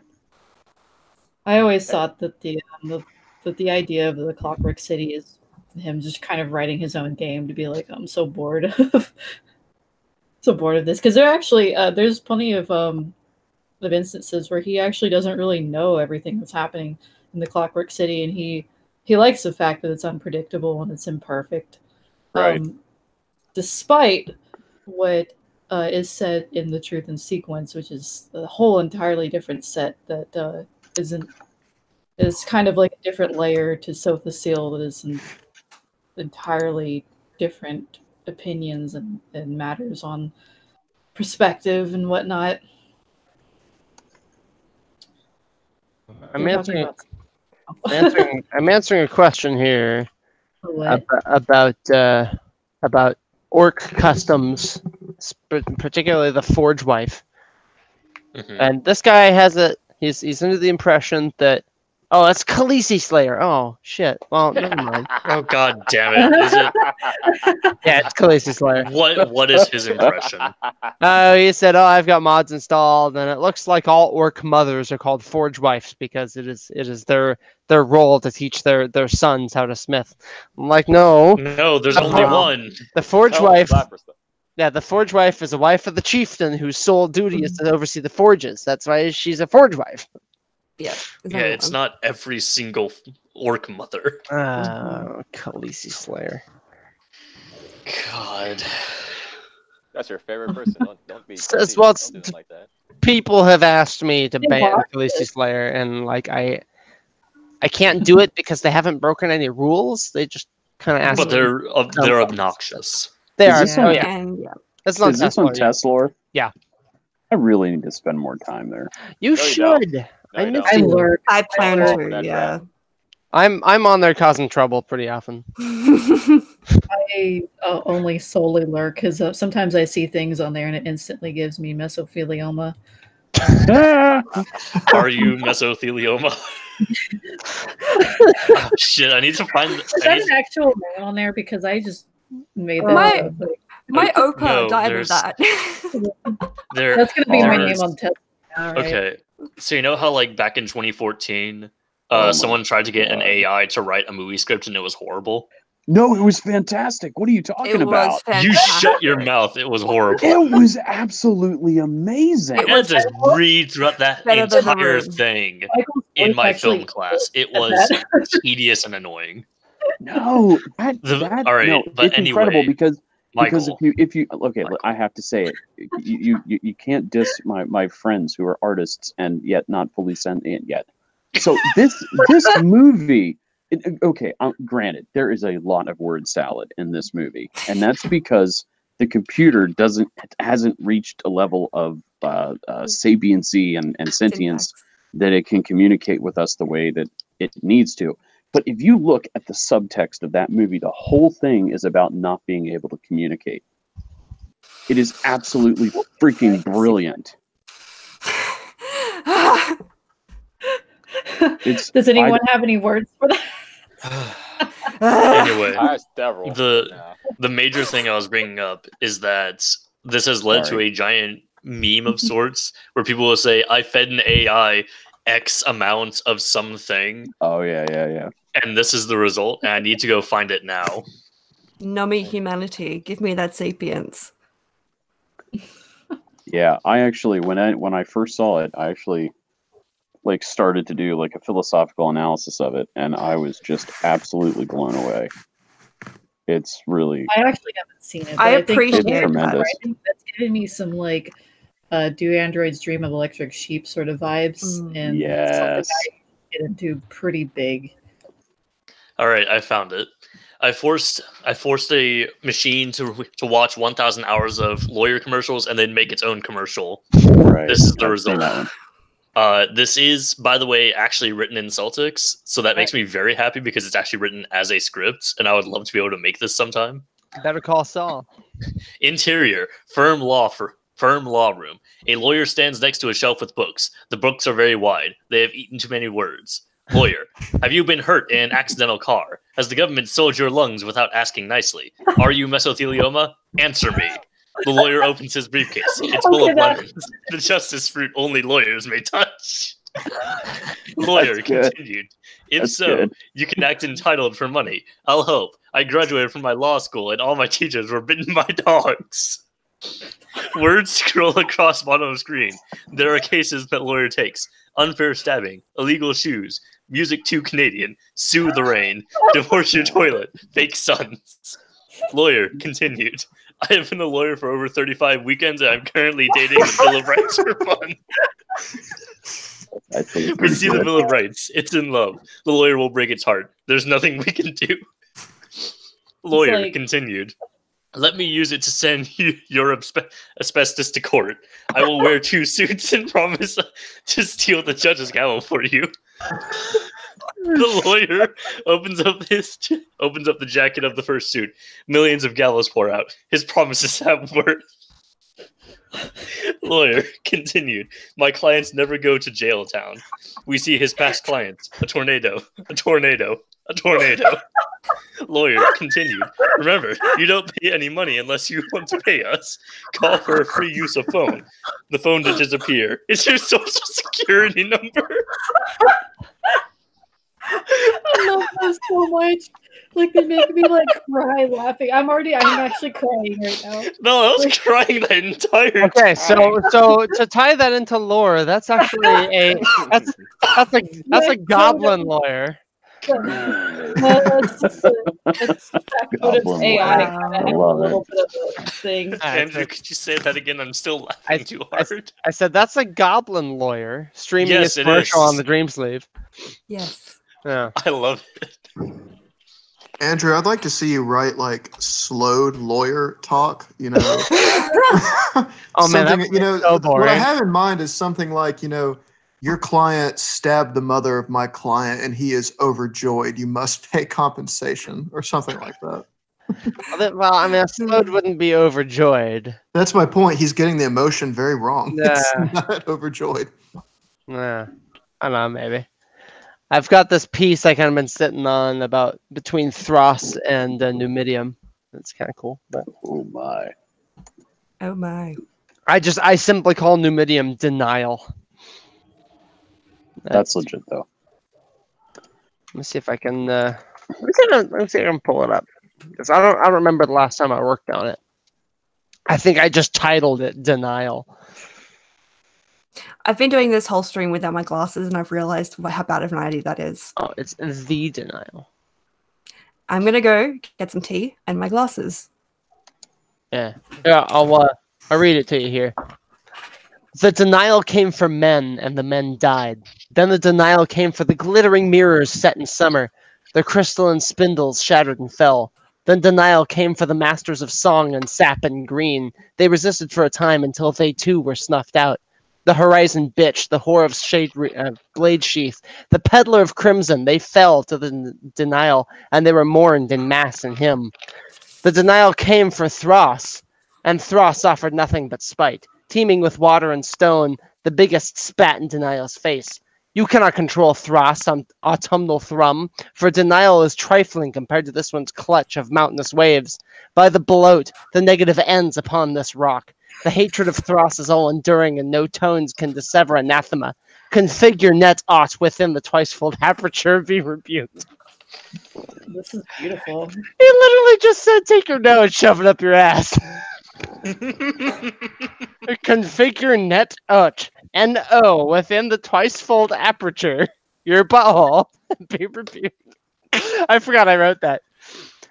Denial thought to argue, but instead said nothing. Its voice could not sway Thras. The expanse of Thras upon the face of Nur, a magnitude that not even the luminescence of the deep could mar, was far too dimension to deny. With this totem, dominion wrested from denial. The old marble and bile reclaimed the mantle whence congealed. Anathema claimed the celestial throne, now a wart to the pain of seasons and life and demise. In glorious body and spirit, Thras and his manifold clutches and spawn laid claim to the kingdom of worms. From his lofty perch, Thras and Revenant intervened in the affairs of hither and yon, and made to pass what even the choir could not withstand. With a bellow and a yawn, the Slode made the void their home, and the expanse of the decaying sky was their domain in which to multiply.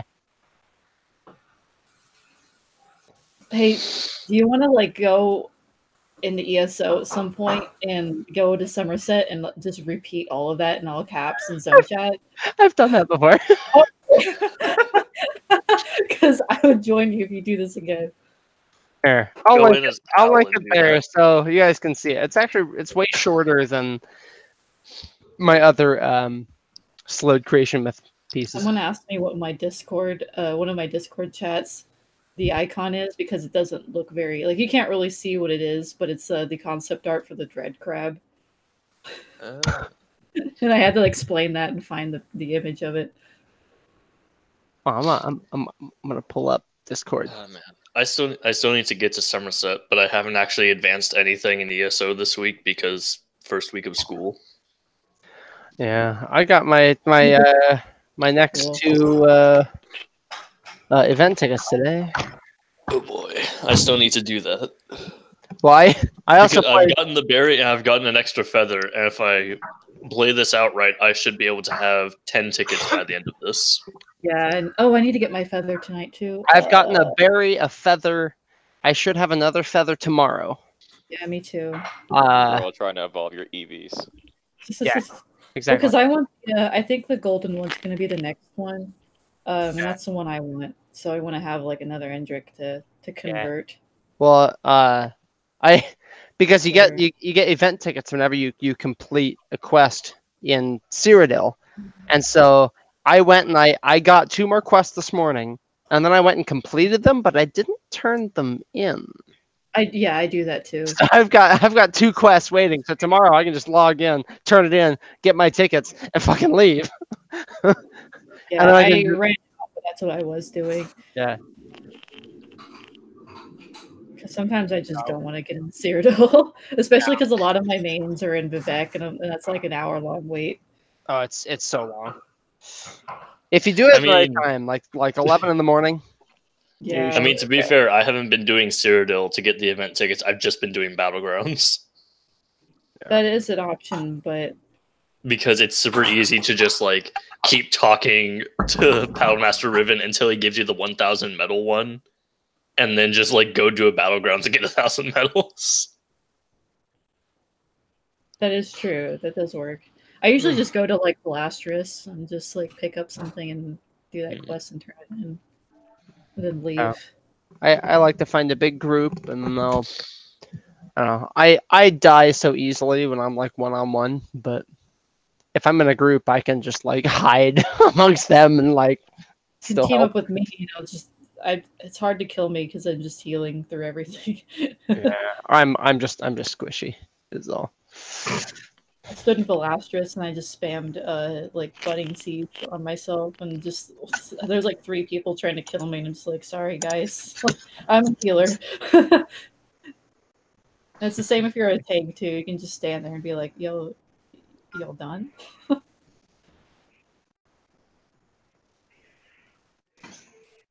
Yeah, I haven't gotten any tickets. I haven't been able to get in. Oh man. Oh, buddy. That's it. Once I again, mean, I I'll already say have my Ender. Man, I already have my Ender, and I like the nascent one. Yeah, the nascent ones. It's great and all, but I just want to collect them all. gotta catch them all. What are we Basically, collecting? I just came back. Indrix. Feathers. What was that? Indrix. I haven't even got 1 feather because Oh man. I think I mentioned it last time, but I was on an ESO hiatus when it started, so I didn't know about it. got a lot of grinding to do. Oh, Although it yeah. wouldn't actually be long if you started like early, because I think like probably you can get like 2 feathers per event if you really grind at it. So Lore. I have something that Michael, Jacob, and I were talking about in one of the comment threads earlier. Yeah. It was just something that it's there's like no significance to it in the larger like scheme of things, but it just really interests me. So you have a divine group of beings that give a group of people a certain shape according to their will, and they also give this group of people their divine essence through an edible format that can be sticky or hard. And I like that both applies to the Argonians with their hist and the tree sap, as well as the Khajiit and the moons and moon sugar. What do you think, Michael? I think it's some pretty dank lore. It is. Pretty dank. No, Or for that Azurplasm, I do. This is the dollar store. How good could it be? no, okay, I want to be careful how I say this, but I mean this idea of divines imparting portions of their essence to their believers is like a thing in real world religions too. Mm-hmm. You know, in particular mine, but this is like a thing. And what fascinates me about the hist and the moons is that the hist, from what we can understand, seem to be doing it because they are using the Argonians for some purpose, gathering memory or whatever. Whereas with the Khajiit, it appears to be a much more holistic healing type of vibe. But it makes me wonder if there's further examples of this out there and we just haven't found them yet, or we haven't put it together. I like the idea of knowledge being healing, especially in a cathartic way. Oh, for service. The idea, yeah, like if there's something like this underlying knowledge that you discover, and it's like, oh, I can't actually change anything. I'm going to take solace in that. There you go. You've got nihilism. Well, no, I mean it's as much. I mean, it's in the real world. It would be, you have Gnosticism, which is the idea that if you attain the secret knowledge, then you achieve enlightenment. But you can also see it in other traditions as that if you attain wisdom, which is knowledge and the applicability in real life circumstances, that brings about peace. Mm. And wisdom then requires more than simply knowledge. It requires lived experience. Wisdom is practice knowledge, yeah. Yeah. Knowledge in practice, so to speak. Mm. And probably the Khajiit way is probably that. Mm. Maybe. Oh, I'd have jeez. to think about it. It's not even 7 yet. Good God. Yeah, that's where I'm from. 9 o'clock. Yeah, it's almost. It's almost 2 p.m. here in Melbourne I like this land. of not like What the fuck happened? How did an hour pass? What the shit? Time flies when you're having fun. passes differently in this realm. Yeah. Right. Time is time, convoluted is, and Lord. time is fake. Yeah, Yagrim Bagarn is Illuminati. among us, and we are in the Outer Realms. That's yeah. Mad All right, love who to adjusted Mad timescale love in the console command? Speak up. Mad love to Charlie for the Dark Souls reference. That's good stuff. So, since I brought up Yagrim Bagarn, people always ask, this is a question I see all the time, where did Yagrim Bagarn go? He did. Where was he? Isn't he still, where he's always been? Well, no, but when Numidium was activated, how come he wasn't incorporated into the Dwemer Oversoul that became the skin of Numidium? I think the thing was that he wasn't in Mundus at the time. Right. Yeah, which I feel like just being outside of Mundus wouldn't be a good enough answer, because the Dwemer are a scholarly folk, right? Surely there were others out in Oblivion at the time, right? Unless Yagrim Bagarn is really weird. Unless he's the Lady Oh. Cinnabar of the Dwemer. And the writers have straight up admitted, I don't know if it was Kirkbride or Coleman or who, It was Kirkbride. was it Kirkbride, that they basically painted themselves into a corner. They didn't have a place in mind for him to be. He was just somewhere else. Mhm. And that it's literally just a plot device. That is the only reason that Yagrim Bagarn survived. Is basically, Deus Ex Machina, that the writers decided he get to live. It's plot armor. It only And that means with the minion activated, it only got the ones that were awake, and Yargrim was taking a mean ass nap. So that being said, like Everyone else was strung out on space cocaine. Like, See, I maintain that the Mundus exists within a warp field barrier.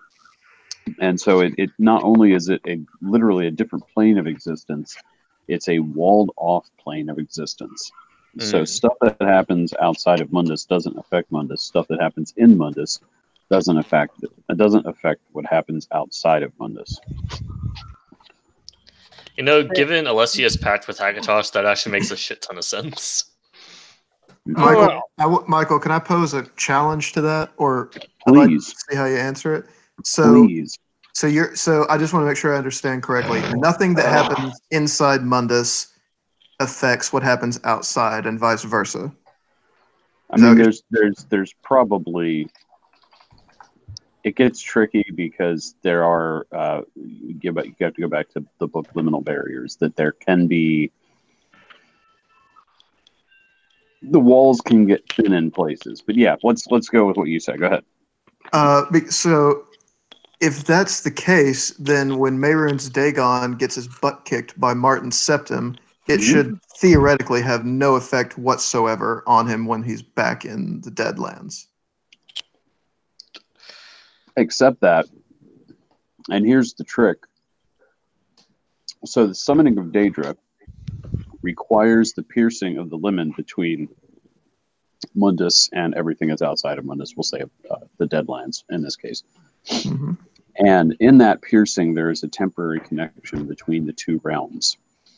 So that the Andrew, help me if I mess up the metaphor here. That the AE is still connected to its ontos, its Dasein, if you will, its base beingness, right? Mm-hmm. So even though Mehrunes Dagon is in Mundus, he is still connected to his realm, which is also his self. So that when he's killed in Mundus, his AE returns to his beingness. That sounds pretty. I mean, I feel like for princes it would be a little different. I feel like maybe they've got some more soul parts. I would like to point out something in regards to Michael's concept of a warp, basically like a warp field wall separating Mundus from Oblivion. What I would like to point out is that I believe that wall, while it does exist, it only exists so long as the pact with Akatosh exists. Because prior to Alessia's pact with Akatosh, you had the Aliens who had Daedric allies who were able to just freely come and go as they please. Right. But the moment Alessia made that pact with Akatosh, suddenly the Daedric could no longer just enter all they pleased. But of course, whenever that pact is no longer going, see ESO with the Dragonfires not being lit, the Daedra can suddenly enter as they please because that barrier is weakening and weakening. Well, there's also the Cold Harbor Pact as well. Yes. Yeah, there's a couple different things at work there. But there's also the fact that not every Daedra signed the Cold Harbor Pact. And, of course, by the events of Oblivion, so the seal is dead, and therefore the pact is null and void. Like that the moons seem to be protecting against the rage of Anor, which is something decidedly different from Aedra or the invading Daedra. Yeah. The Akatosh Covenant deals specifically with invading Daedra. There's several. It's kind of an interesting thing. Mundus is really kind of a fortress in the midst of a lot of enemies. Yeah. And then, of course, there's the ending of Oblivion, wherein Martin just tells us that with his final act and his sacrifice, he managed to make a permanent pact with Akatosh where the Dragonfires are no longer needed, but the barrier is there forever. Kinda. It's kind of there forever. Yeah. Yeah, it's kind of there forever, and that's also one of the things that made me really upset when Sam made the post in the group chat earlier, where it reminded me that a lot of people really don't understand that ESO takes place way before all the other games. Oh, yeah. Because there are people who try and say that the soul burst cannot happen because of the pact with Akatosh. No. From Martin's sacrifice. But I mean, even in Skyrim, we see Daedric princes walking around. This is the interregnum period anyway. The Riemann dynasty is dead. Yeah, but that's the thing. There's so many people who just don't get that. Yeah. Who think that ESO takes place after Skyrim. Well, getting back to Yagrum Bagarn and the Limen here, the wall.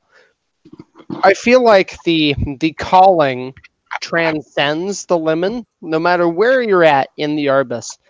If someone's trying to give you a jingle, it's gonna connect. Like, it's a really great network, and so if you're in the Arbus when Numidium was activated via the calling, you are sucked back into Mundus or wherever. You are converted into this oversoul, the mashup of every living Dwemer, sans Yagrum Bagarn, and are then molded onto the skin of Numidium. Now, Yagrum Bagarn, I think, was in another dream. I think he was an Akavir.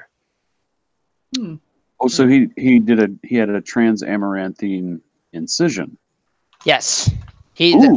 That is why he was able to exist without the calling, because once you have left Tamriel Actual and you have entered Akavir or Yokuda, I guess, Actual, or you have you have severed that connection, because you are no longer in the dreamer from which you originated. You were in a new dreamer.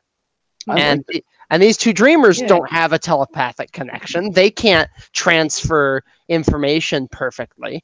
They have to interpret everything. And so... Oh god, that's why Yagrum is so short and fat and missing his legs. That's Corpus. I know, but I was going to make the joke that he didn't have Corpus until he came back from Akavir, and Anu perceives it as, oh, horrible things have happened to him. Look at him. So I imagine... Like he's taken out of his... So I imagine, if in the context of Yagrum Bagarn, the concept, Anu says to Jubal, hey man, check this out. And Jubal goes, hey, that's really cool. I've got that in my head now. And then, the Numidium happens, whatever. And Jubal goes, hey, Anu, do you remember that thing you told me about? Hey, he's back over there. Oh, yeah, I remember that. I have a question in regards to... Be angry. I have a question in regards to like the concept of the liminal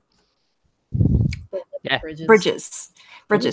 Does it have any relation to liminal truths? Because I see those two terms pretty frequently, but I don't know if there's a connection or if it's just a different use of the word.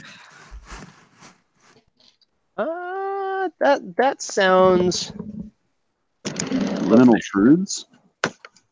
I haven't heard this term before. I'm embarrassed to say. That's okay. Liminal is something that's like occupying like the concept of something, or transitioning from the concept of something. Because like the lemon itself, lemon derives from Latin and it means threshold. It is the barrier from the outside to the inside. I just keep hearing lemon, like the fruit, and it's no, not lemon. Yes, it's very sour if you lick when life gives you lemon. You make a fucking bridge and pay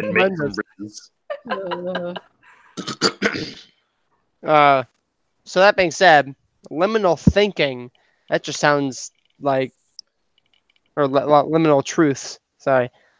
I'm looking it up right now. It's actually a psychological thing. Okay. Yeah, I feel like Michael would be way better equipped for this than I am. Because I mean, even Googling liminal truths, I couldn't find anything specifically. Yeah, I'm not finding anything on liminal truth, but liminal thinking is thinking that transcends the barriers between conscious and unconscious thought. Okay. But I'm sorry. What was your definition of liminal truth? Because it looks like it's in relation to Clockwork City. That was a noise. No, go ahead, please. Yeah. Here we go. I've lost it. Where is it? Fuck. I'm like on the edge of my seat, ready to like. It's like, in religion, myths, legends, and metaphysics. It's taken from the sermons of Deldres Morvain, fourth Torbillon of the Mainspring Everwound. And it does the whole Clockwork God thing, wind the gears, whatever. And it's saying that, we only see the edges, the liminal truths. For some, the unsequenced brings despair. Others look at it with child's bewilderment. But precious few, the nameless explorers, this thin ray of understanding may serve as the bridge of infinite curve. And I like that they've used the word bridge in there because that links back to liminal bridges. That to me, sequence, and I love dissecting it. Go ahead, Andrew. That to me sounds incredibly a lot like we've got one truth here, we've got another truth here, and another truth here. We're dividing up truths. That sounds to me like a fancy way to say subjectivity. That's, I mean, just thinking about it etymologically, like that's what makes sense to me. I mean, I'm trying to find that part in the Truth in Sequence here because which volume is that in? Do you know? Volume 9. Volume 9. Thank you. How did I end up in Volume 1? What the fuck? Okay. Here we go. I have the Truth in Sequence like in my house on the wall in ESO 2. It's pretty great. That's so perfect. There we go. It's the only use of the word liminal. We see the edges only. We see the walls between each truth, or is the wall itself the truth? That goes back to Solstice's dialogue when he's talking to the prisoner. They only see unsteady walls. Yeah. The walls. Yeah, the walls are basically the restraints that he has as an NPC or anything in the Elder Scrolls that is like a written character, an NPC character, a canon character. That is like their restrictions. But it is a very like like all Elder Scrolls lore, the narrative is very contingent. So there's a lot of the truth and sequence is kind of like it talks about like wanting to take all of those imperfections and perfecting it, like just kind of making it like a smooth, perfect like surface that has no like tendencies, no imperfections. So like only seeing in black and white and not considering like the nuances. Yeah, which is only a Sith deals in absolutes. Which is an absolute. Yeah. That's funny. It's an absolute, and then the Jedi deal in absolutes too. That means the Jedi are Sith. Yes, they are. You guys are. That's why we kill Mixing up Jedi and Sith. You guys just, well, I mean, they come from the same thing. But anyway, yeah, you guys didn't know that? That the Sith were Jedi? Oh, Yeah, I knew that. Michael, I was just making fun of the quit mixing up. I know. That meme frustrates me so much. Because I'm like, what he's trying to say is that this idea of that you have to be either my enemy or my friend is ridiculous. I love it when you preach to me. Get a room. Sorry, I was a Star Wars nerd long before I was ever an Elder Scrolls nerd, and like I teach classes on Star Wars. That's fantastic. I I appreciate do a that. lot of teaching. I did. I don't do it so much anymore. But I did a whole series. I did, oh my God, years on a series called Modern Mythologies at my church, and I did classes on Tolkien, Star Wars, The Matrix. Did you hear they're doing a new Harry Potter? Did you hear they're doing a new biopic movie about Tolkien? Yes. I heard. Yeah. I don't. It's going to be incredible. Yeah, I'm very hyped. Or horrible. I'm not sure. I will still imagine consume this media despite what it is. Well, I tell you what fascinates me is that one of the things that people generally don't know about Tolkien is that he was born in South Africa. Mm-hmm. Like Charlize Theron. Yeah, and he even had an experience early on where he was bitten by a tarantula and would have died. That's I think it was a tarantula. It was a venomous spider. Wrong spider, Andrew. Yeah, they're not venomous. Okay, well then one of some venomous spider bit him, and one of the large ones, and their I don't know if it was their housekeeper or some servant of some kind was there and sucked the venom out and saved his life. Now, he was extremely young at this time, but then as you get into his legendarium, giant spiders are a major thing. Yes, and we can always thank Tolkien for giant spiders. It's all his fault. Thanks. Michael, when I get done with a piece I'm working on, I'm going to want your background, your input on the Tolkien aspects of it. Happily. Did you talk a lot about C.S. Lewis as well? I imagine that would come up a lot.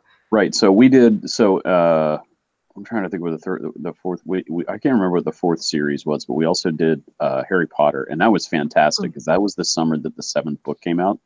So on the day that the seventh book came out, we had class, but it was a reading day.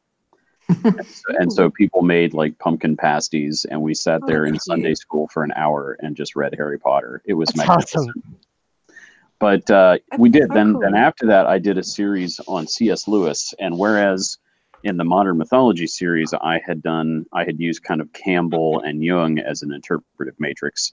I used Lewis's scholarly works to interpret his apologetical works. So when we talked about the space trilogy, we used the abolition of man and stuff like that. It was a lot of fun. But the class really, really loved Tolkien, and I think that they felt that Tolkien was so much better than Lewis. And I hadn't Didn't they have like a rivalry anyway? They were friends, and then it sort of fell off later. They did. It's a sadness. Well, we never did the Chronicles of Narnia because I feel like they've been so overdone. It's been done. It's been done, and you need to look at some of his other stuff, like the Space Trilogy, and so people were just completely unfamiliar with Lewis, and to be unfamiliar with Lewis and start with the Space Trilogy just doesn't work. But yeah, we did. It was a lot of fun. You know, we did a lot of cool classes. I did classes on. Eventually, I started getting into like Andrew. You dig this literary theory, like why do we tell violent stories and stuff like that. It was really a lot of fun. Yep. I've done a lot of analytical work on like Victorian literature. That's oh man. I have a friend from her PhD, her dissertation is on Victorian ghost stories. Ooh. Yeah, right? Ooh. Yeah. Everyone perked up. That's such an amazing PhD. And she's really cool too. Yeah. It's brilliant. She presented it at a conference I was at, and it was so good. Because I feel like if I were ever going to go to that level of academia, I'd probably, I mean, my bachelor's is in education, so I mean, it would be kind of hard to get to like a I don't know. It would have to be an education adjacent dissertation. But if I did something like that, I'd probably look at substance in Victorian literature and how that affects plot and the symbolism of substance. So like The Strange Case of Dr. Jekyll and Mr. Hyde being one. And then Dracula being another. Substance plays substance like drug, right? You've got the kind of alchemy or whatever that Hyde and Jekyll are doing, and then you've got the blood in Dracula, and so there are these substances that really alter their their point of being. Yeah. And so I mean that could be a really interesting kind of dissertation to do. That's good stuff. Blood. It's posted, but there's a question asked in the YouTube chat. I am not on yet, but we do have 2 viewers. Yeah. What's it say? It is by hello there. It's me, Silence of Autumn. No idea if you'll get this. But do you think that the stuff with Numidium was supposed to happen, or that Kagernak made a mistake? It was supposed to happen. Definitely. He made no mistake. He just didn't tell everyone the full story. Yeah, I mean that's really hard to say. I mean, you really could go either way. And LJ is obviously going with the it was totally intentional. Whereas I'm less sure, because does the fact that Numidium deletes things, is that Numidium's function, or is that Numidium acting upon the ideology that became its skin? Once the Dwemer had coalesced into a single oversoul and had become the skin, right? Ideology is skin. That's such a huge thing in the Elder Scrolls. And so maybe he was supposed to do something else. I mean, I don't know. I mean, I would imagine, given their ideology, Numidium was supposed to free everyone from existence, which, I mean, you could argue that's what he's doing. With except the Dwemer. Yeah, the Dwemer are in their own personal hell because they want to be gone and they can't. They are stuck deleting everything else, watching it go away. Yeah, big mood. Well, and they want that. Big mood. What do you think, LJ? Well, the reason why I said I think it was intentional is because, in my opinion, Numidium was the Dreamer's way of trying to create an artificial prisoner. Because the prisoner's entire function is to basically escape the dream, because it's pissed off that it's stuck in it. Well, the prisoner transcends all the dreams. It's like that outside piece looking. It's like the outside piece that's, like I said, like on the Venasi thing. The prisoner is basically a stone, and it's the stone of the metaphysical concept of the tower, which represents the dream. And the prisoner is like, it wants to get out of the dream. So that's his whole point. And the Dreamer kind of took inspiration from that and tried to build the Numidium to basically, if the prisoner can't get out, there's like the Numidium will force its way out. So this is going to be a little derivative here. Does that mean that the stones of every tower want to get out of their tower and thereby deactivate the tower? I would say yes, in a sense. But Because, I mean, that's the way that I explained that the prisoner. That's why you deactivate towers in each game, because the prisoner's trying to, break the rules of reality. It's like, this is he calls it reality to stay functioning, so I'm going to break that. So that's why you keep deactivating towers for each game, and that's why in Coda there's a split second in one of the pages, but you can see the prisoner fighting against the medium at the end of the world, and that's because the medium's the last tower for the prisoner to break. But, the medium kills the prisoner, though, so... Well, to be fair, we've only been breaking towers since Morrowind. You've been breaking towers since Arena. No, because you didn't break any. You didn't break the tower in Daggerfall. Yes, you technically did. No. Brought stuff back together. What? The medium. It activated and then it broke apart again because the. All right, no, I was referring to Adamantia. Oh no, that one's saved for later. You didn't get to that one. Oh. Yeah. I was referring to the actual the native tower of that area. But in Arena, the Stav of Chaos definitely broke that one. See, I feel like in the case of Arena, they totally didn't have that idea.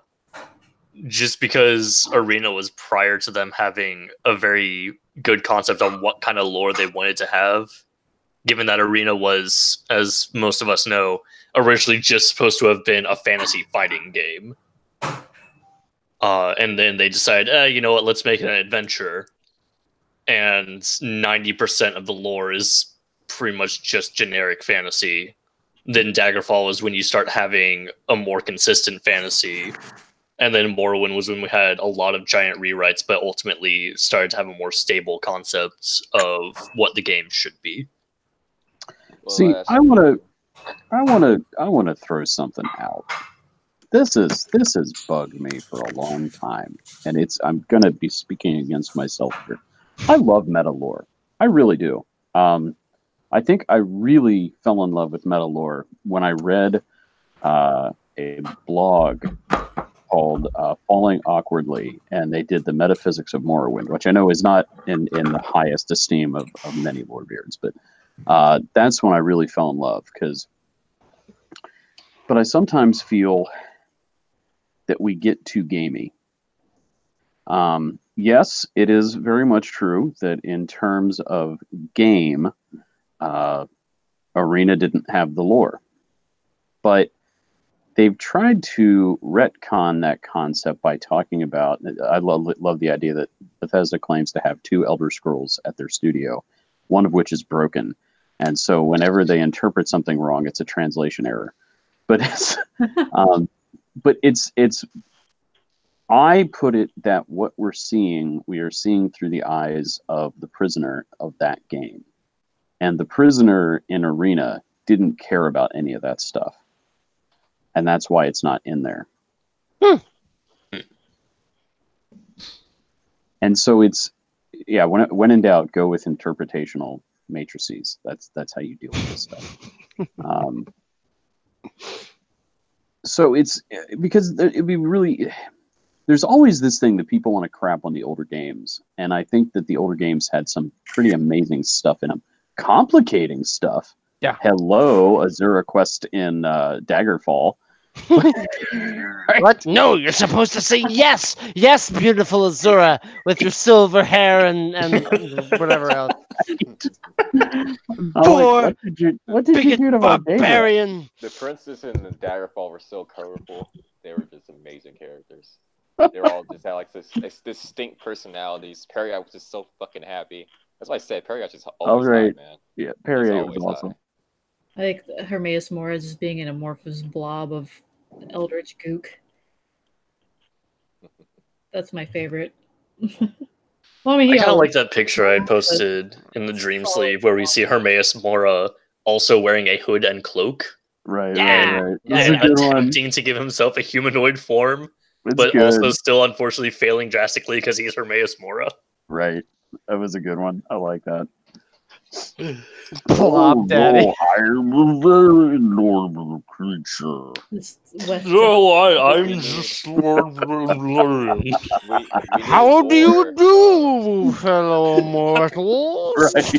Right. We need lore of when all the Daedra princes decided to take on their iconic forms, and they all just like looking at each other and asking them why they took on that form. I so need that. Everyone asked Marin's Dagon why the fuck he has 4 arms. Yes. I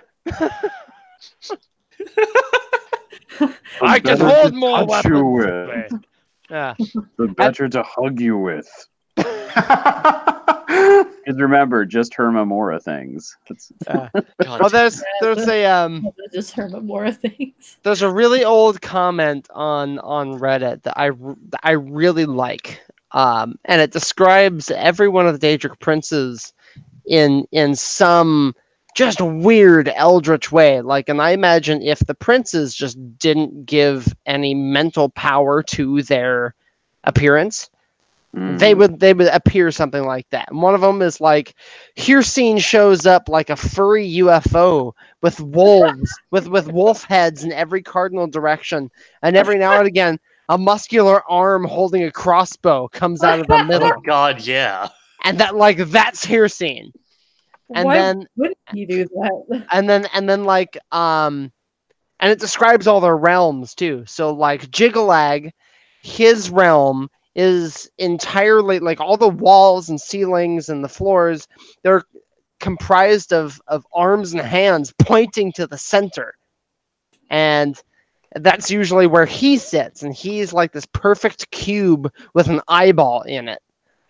And that's like him. Like, it's immovable, and sometimes he's there, and I don't know. It's just weird stuff. Let me see if I can find it. At this point I remember what the title of the thread was. Personal depictions of Boethia's realm. Meridia's, I think, is the most disgusting in that. Oh little my! Yeah, like her teeth like leak urine or something. Yeah. Uh-huh. Oh, here we go. What? Azura is 2 halves of a person sliced in half, one being orange and the other blue. Her mouth is always agape. She has 7 fingers on each hand. Moonshadow is basically a neon-colored MS Paint drawing, and everything does that thing from the show Chowder, where patterns stay as objects move. Everything, Oh god, I love it. literally everything, is rose print.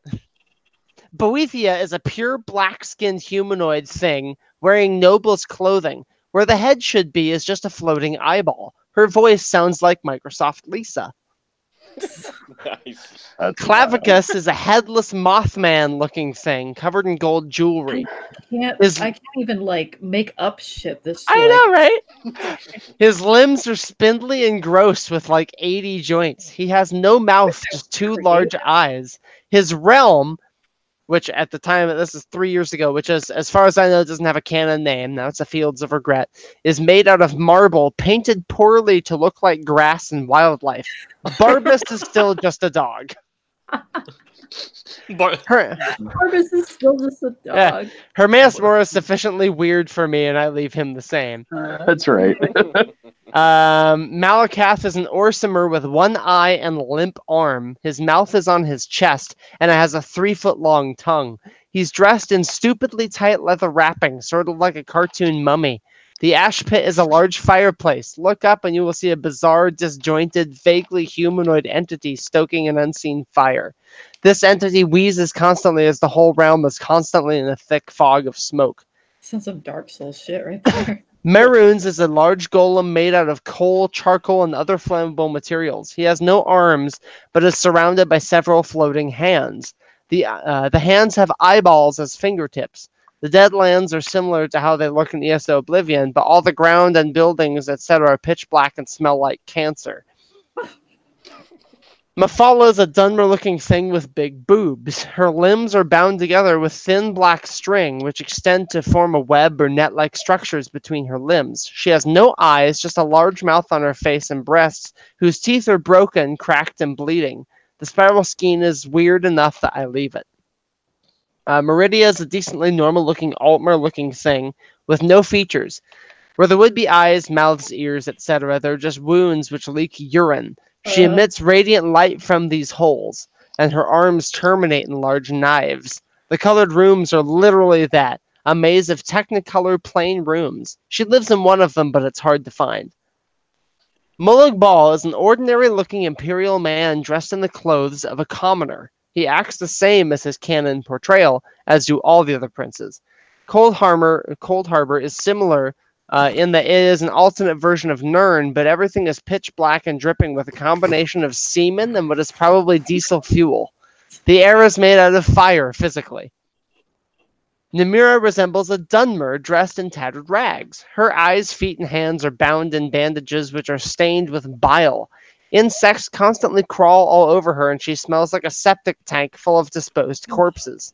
The scuttling void is kind of like that terrifying gif of a crab migration, except the ground is made out of liquefacted meat. I actually like that. So there's a lot of these. Yeah, let's see. Nocturnal, Periite, Sanguine. Sheogorath is exactly the same because it's funny that way. Vermina. Yes, the first comment is first put down the skooma pipe. But like the way this guy describes, and like I don't even know who it is. They deleted their Reddit account. But like I like to think the princes are all like this unless they choose to appear as something else. Like if you had their utmost trust or whatever, and you're like hanging out on their couch or whatever, they'd look like into that. Yeah, because they're no longer applying mental energy into maintaining a specific guise. Immortal You walks showed into the pictures wall. once, Andrew, of the 8 Aedra. Yeah. Oh, those were similarly, cool. right? Yeah, I wonder It's if I like can find those. like Zenithar was like a small head with like miles of beard or something like that. Yeah. Oh god, that reminds artist me. I need to play through Vigilant again. Specifically so I can go through chapter 4 where everything gets extra weird. Because here we go. Aedra concepts. Here we go. To anyone who does not know in this stream, the Vigilant mod was created by one single Japanese man who seems to understand quite a lot about test lore, to the degree that he has been able to make a parody of test lore within the Vigilant mod, and goes on to assert that each of the Daedric princes and each of the Aedra, whether they be from any of the pantheons, were once effectively just mortals. And it's really weird because one of them includes Junal, and the idea that Junal had actually stolen magic from Magnus before he was absorbed into Magnus to become a god of magic. That's actually kind of cool. That is actually pretty really cool. cool mod. Plus you get the, Another one. One of the endings you can get is that you're walking around in the cold and you see a man who appears to be crucified against the stone, and his name is Soon. Andrew, this guy's Zenithar looks like if the U.S. drew the Soviet Union as a demon. Like, oh yeah, he's like spindly and iron with a big hammer. Yeah. No, it's kind of awesome. God, Stendarr is a mountain of beard. Oh, there's a Lorcom one. I didn't know there was that. Yeah, the Lorcom one's cool. It is cool. Yeah, they're super cool. It makes me sad that I can't see these. You can't see them? You can't see the chat that we have going on. For what? I don't know if I'm using an old version of Hangouts or what. Here, okay. In the Dream Sleeve group chat here. Okay, this is BD did this. Juliano's is just the same, but with eyes. Say what? Yeah, Vivi did this. Yeah, she has cool ass art. Wait, who'd you say is just the same but with eyes? Is it Juliano's? Yeah. instead of being like an actual god, it's just his representation. Yeah. See, I like how Mara is actually there's a pelvis in Mara. If you notice that. Yeah. And I think they're also drawing from is it Morwa in the Yokuden pantheon, who's got a lot of arms.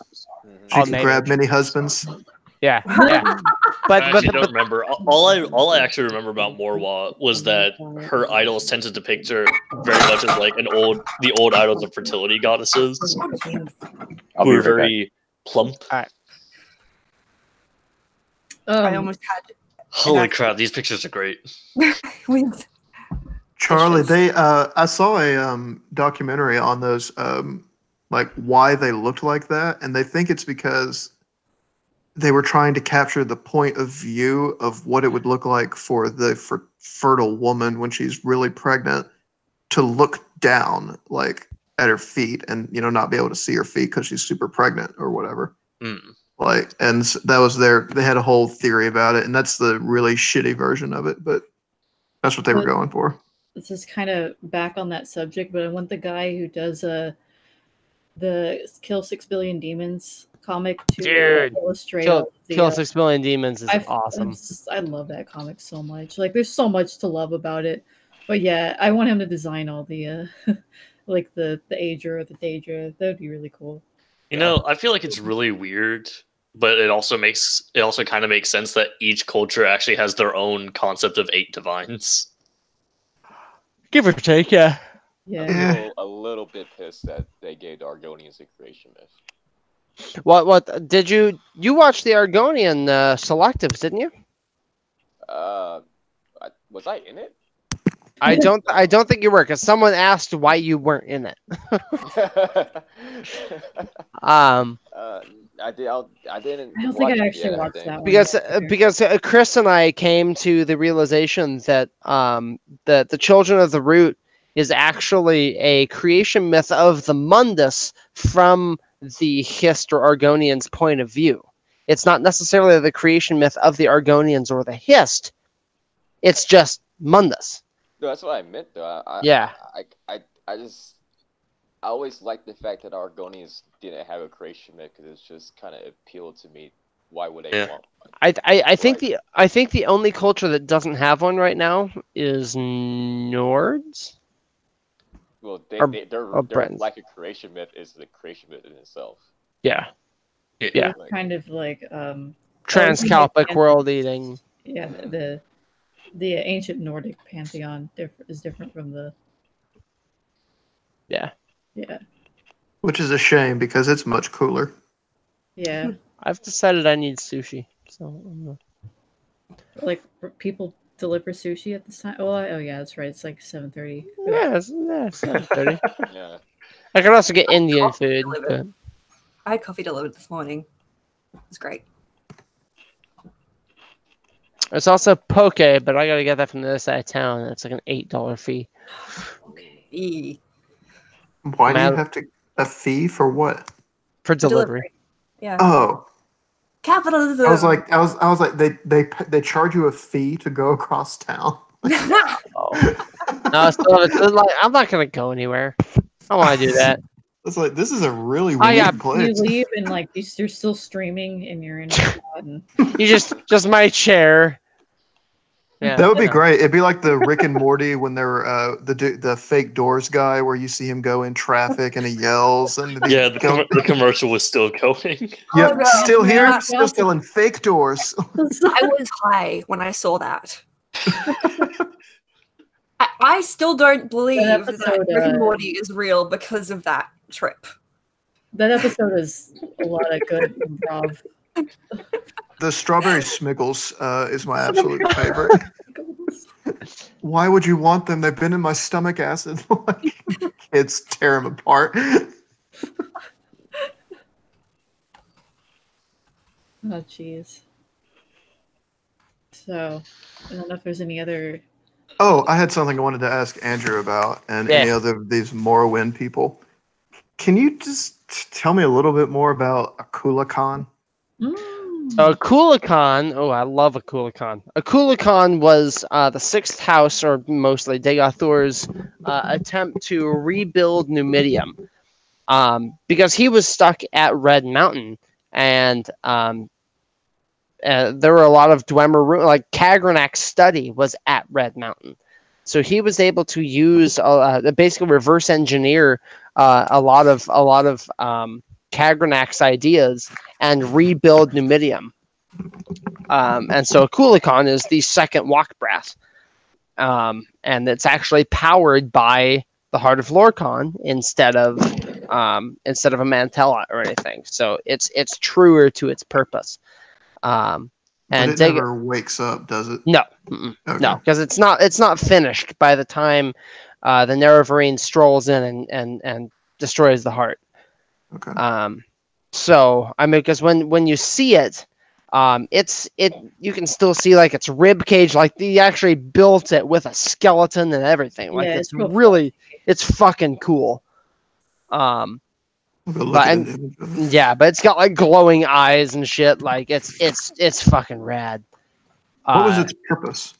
Its purpose was to basically take control of Tamriel, so that the sixth house and could share divinity, so that Degathur could share knowledge of God with everyone else. And that's through Corpus. Yeah. By God, do you mean Hermaeus Mora? That's the thought. Yeah. I mean, there's Luther Weiser or Darcius. He worked on, I think, Tamriel Rebuilt a bit, and I think it was that one, or maybe it was Mar Oblivion. I don't remember. Oh my God, it's huge. I'm looking at the picture of it. And I see the heart there. Yeah. And Oh yeah. it's enormous. And so, he came up with the idea that the Sharmat was working at the behest of a larger being that exists outside the dream, and that this being, all caps Sharmat, was trying to become the dreamer. And so he projected himself sideways into the dream to try and usurp the dream from Anu. He eated himself into the dream. Yeah. And so that's kind of the idea. So Degathur is trying to turn people into, bring them into the house of me and all that. I thought the Sharmats He's worked making the for heads of Hermaeus bitter Mora. dark elf Wow. nationalists cave in and grow a mouth proboscis. Well, that's part of it, because a lot of that comes from like Greek mythology. If you see the face of God, your head explodes. Yeah. And that's someone saw Zeus in his full glory and died. Like that's just Yeah, just I something remember that that happens. story. That was one of the few times where Hera decided to just fuck over the person Zeus was cheating with and not their child. Yeah. I would also like to point out that Hera has never actually, fucked over Zeus, just mortals, instead of, beating her brother senseless. Well, I mean, it is Zeus. Yeah. So Zeus anyway, it's also mimetic violence. But go ahead.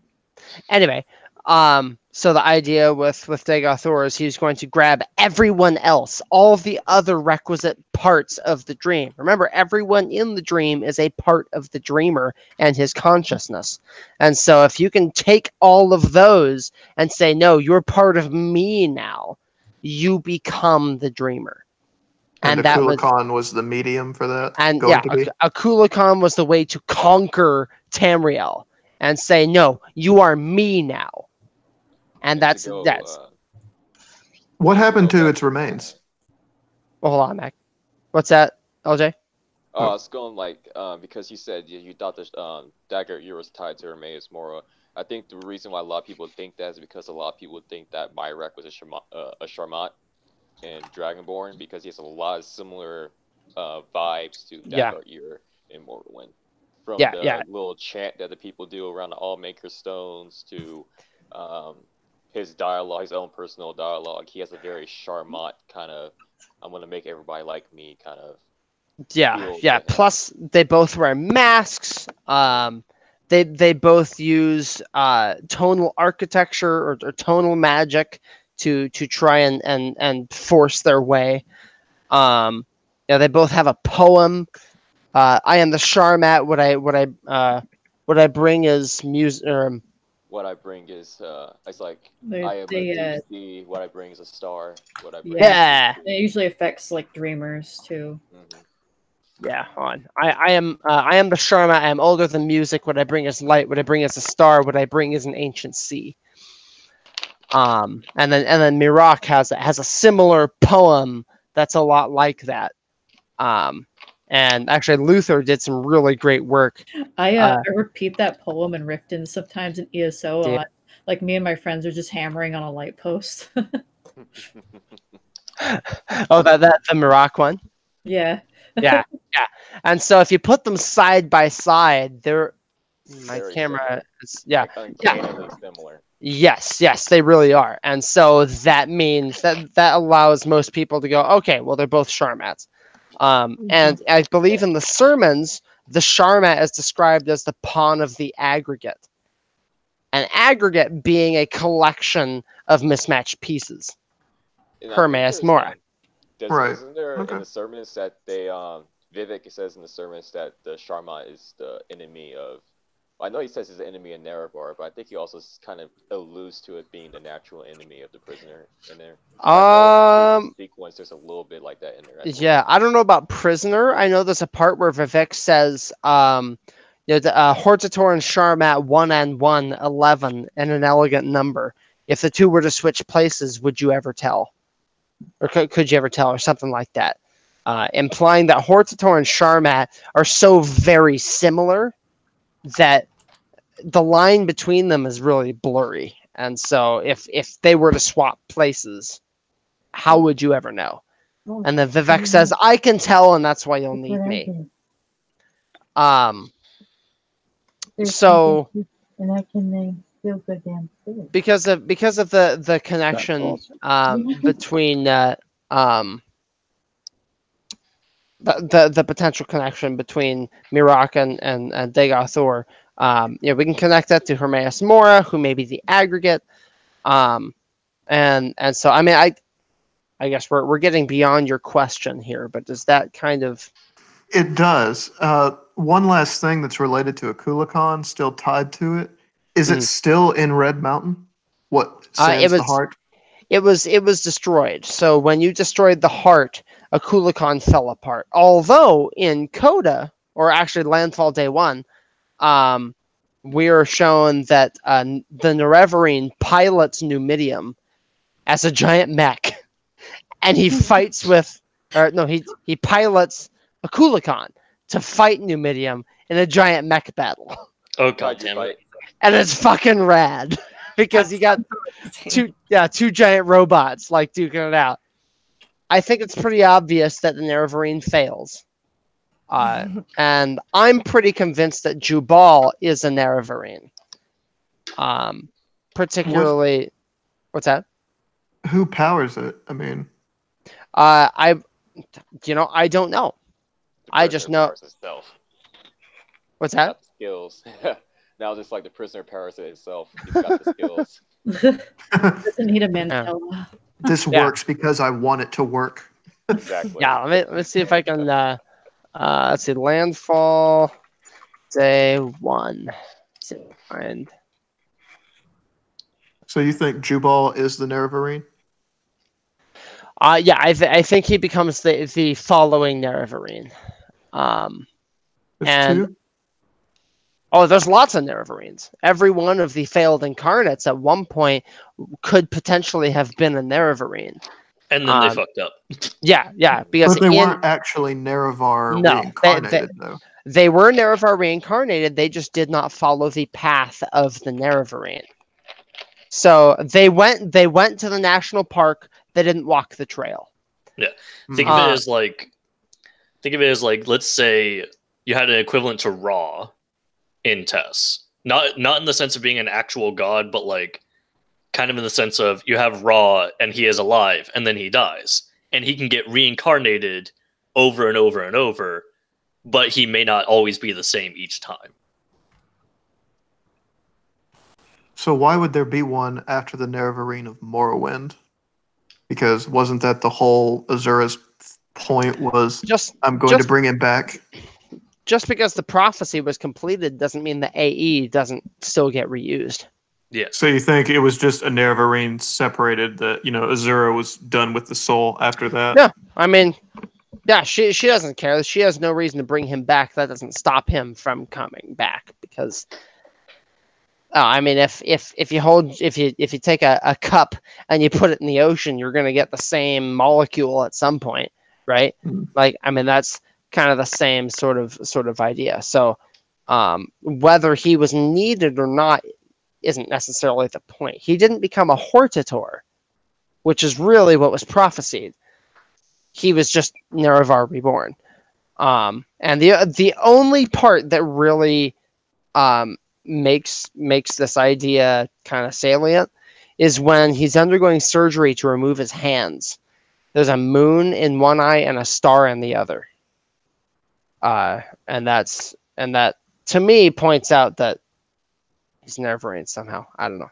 I lose the thread there. Okay. But cool.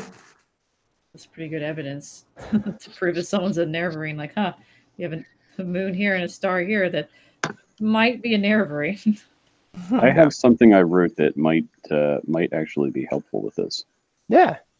Give me a second here. I have it. I just got to find the... Here we go.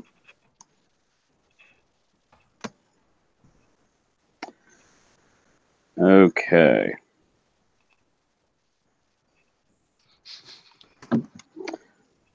His Shihai sliced through the automaton, ending the fight.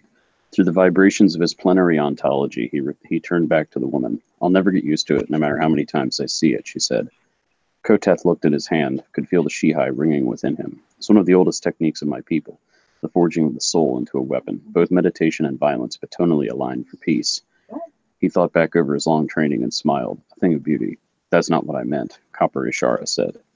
He sometimes forgot the visual manifestation of his millions-fold being. Normally, the limiter would have given him the face he'd worn in Morrowind thousands of years ago, but it was oscillating in combat tier. He dialed it back, resolving himself into a middle-aged Redguard with short, dreaded hair. It comes with the territory, he explained. Wait, I'm sorry, you say that? Are you implying that the moment you become an Anse, you become a middle-aged Redguard with short braided hair? No. What I'm implying is that the Nerevarine is every character you've ever played in Morrowind. Okay. So kind of like at the same time. And, well, and later on he talks about being Jubal. And she's like, but you're not Jubal. He says, yes, I am. They're all. It's the Nerevarine is an oversoul. I think I heard Todd one time basically compare him or parallel him to the Hunding, which I thought was interesting. And then someone today made a comment that made me wonder if Nerevar and the Hortator and the Sharmat are analogous to the Underking. Ooh. Yeah.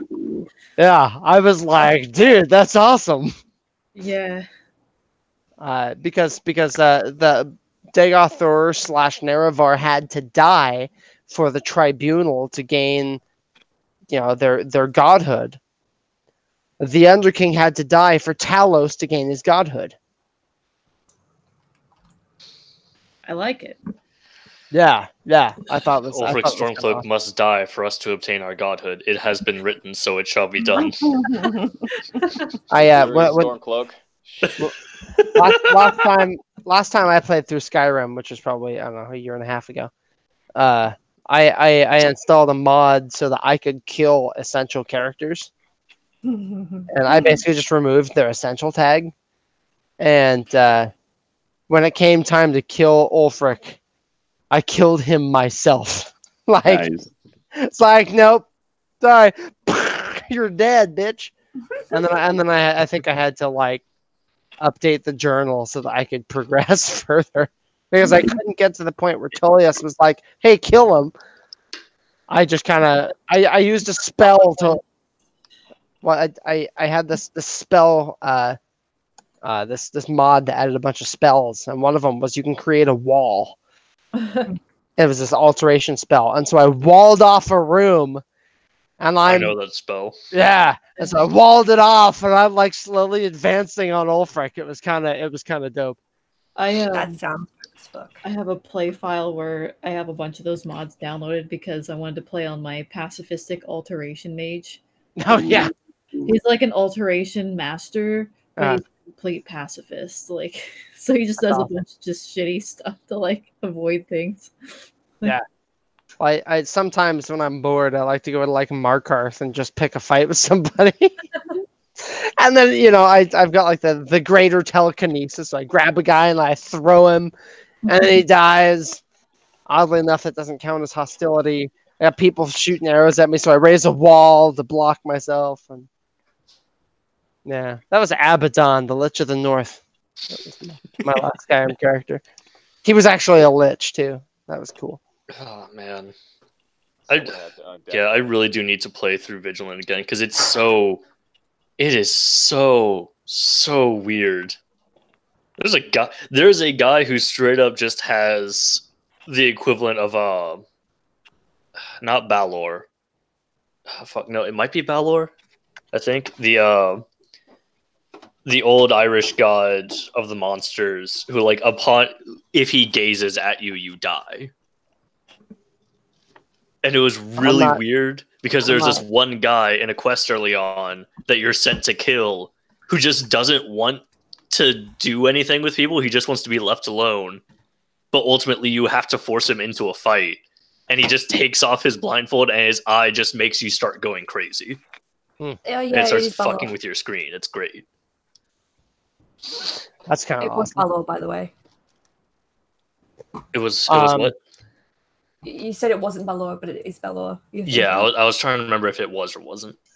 Totally related. I missed this. Origami Unicorn. You asked for a thread name. Was it that Boethia one that I was talking about earlier? I'm actually watching chat now. I promise.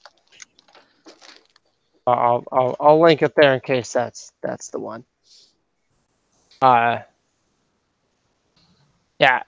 Silence of Autumn says, yeah, Balor was the half Fomorian, half Tuatha de Prince with the eye. Yeah, I was trying to remember if Balor was the name of the king or if Balor was the name of his grandson. I don't know. I couldn't remember. All I can really remember about that story is that his grandson knocked his grandfather's eye out of his head with a sling. Right? But no, God, fucking, I need to play through Part 4 of Vigilant again. It's so good. It's so weird. I got to fight Pelennor Whitestrake. It felt great. I'd love to fight Pelennor Whitestrake. Okay, so here's the thing. It's not just Pelennor. I also got to fight Morihaus. Oh, so we're gonna the next area that we go to in ESO, the new dungeon that we're gonna get is gonna be the place where Umaril is. Ooh. Oh, yeah, that's right. It is. That sounds cool. Isn't that Garlus Molitar? Yeah, we're gonna go to the depths of Molitar.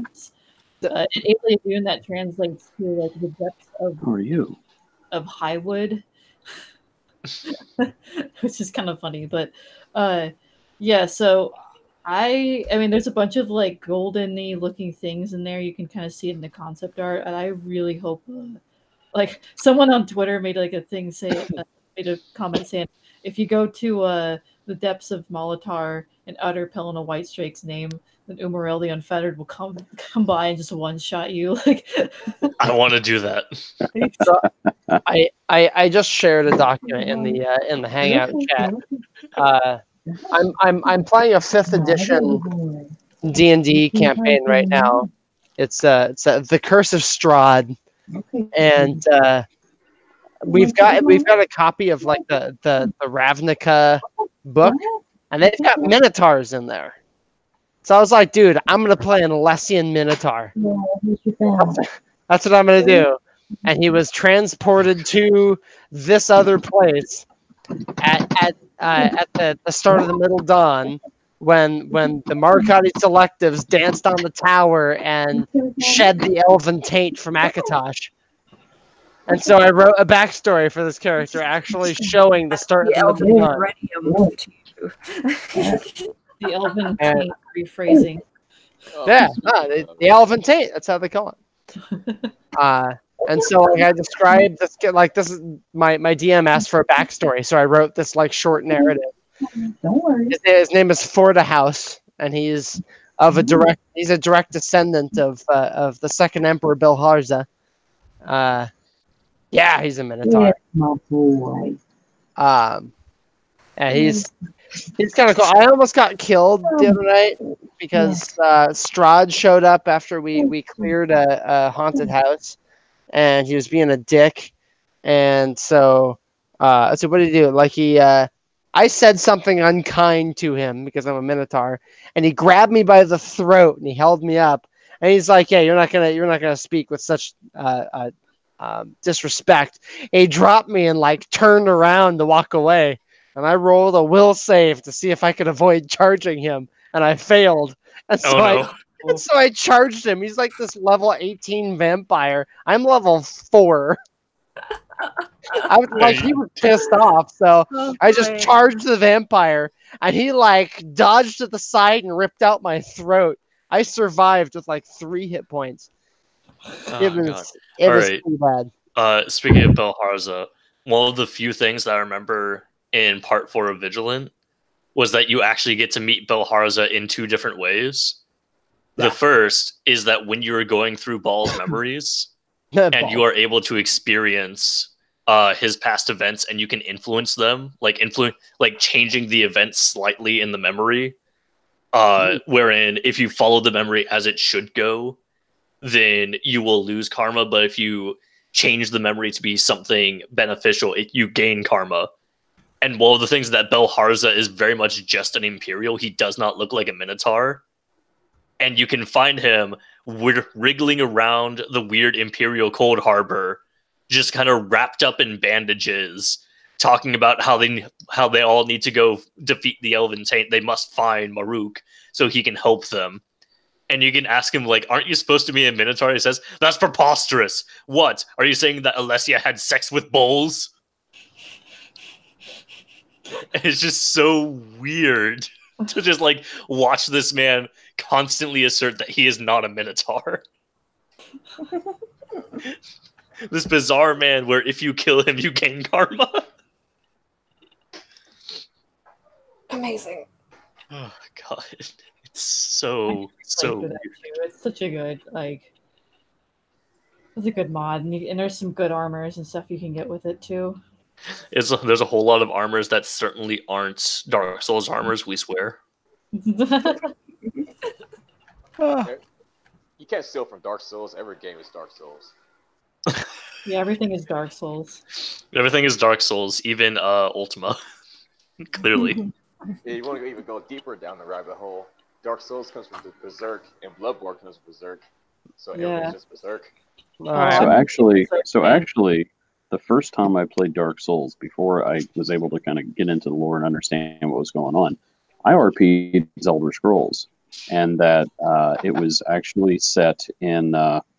Oh, come on, LJ. Where the Ideal Masters are? What's that? Soul Cairn. Soul Cairn. That it's set in the Soul Cairn. The bosses are Ideal Masters, and you're trying to get out. I can see that. It totally works. That sounds kind of awesome. It was fun. And then Bloodborne came along, and I'm like, I don't know.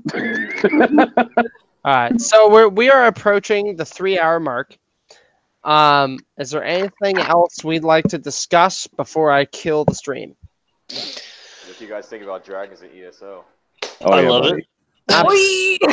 I'm cool with it. Oh, I think the red one, because me and a friend were comparing the. I already know what you have to say. Nephilargalugal. Hold on, LJ. Nophaliligus. Nephilargalis. But Bell, I just said Nephilargalis. Narphiligius, I think is how you Uh, actually say it. yes. Nathalilargus. Anyways, that guy, let me post a picture of this really quick too, because we looked at the head shapes of the one from Redguard and the one from the ESO preview. It's really similar. Like it has to be him. Yeah, It has to be. As soon as I saw a red dragon, I was like, oh, that's Yeah, oh but like, boy. yeah. So let me pull up the picture of him. I greatly enjoyed how during the post, I think it was the post show that they talked about this. They talked about how in creating models for the dragons, they basically made a Lego system for the dragons where they can swap pieces to actually make unique dragons. It's a modular system. Kind of awesome. So see how he's kind of got that like bumpy like front nose. Yeah. That pulls up the picture. Yeah. There we go. I'll go. Oh, nice. There's also Skakmats running around too. Yeah. The Nulfagus familiar wasn't actually in the game, but he was in the game's data. I still think it's weird that they still they That's went with dragon imps instead of going with dragonlings. Yeah. Because Skakmat exists. That's a dragonling. He was a small dragon. But the horns are similar. The front. But wait, hold on. No, wasn't Skakmat an actual dragon, not a dragonling? Yeah, he was an actual dragon. Oh yeah, he was an actual dragon. He was just as big. Yeah, and then let's also remember that dragonlings, as we have learned, are not in fact dragons. They are indeed just lizards with wings. Yeah, I just think that would be a cooler pet idea. Yeah. How much weight do we give to lore that is not actually like in the game, but is in like the data and stuff like that? I give everything to it.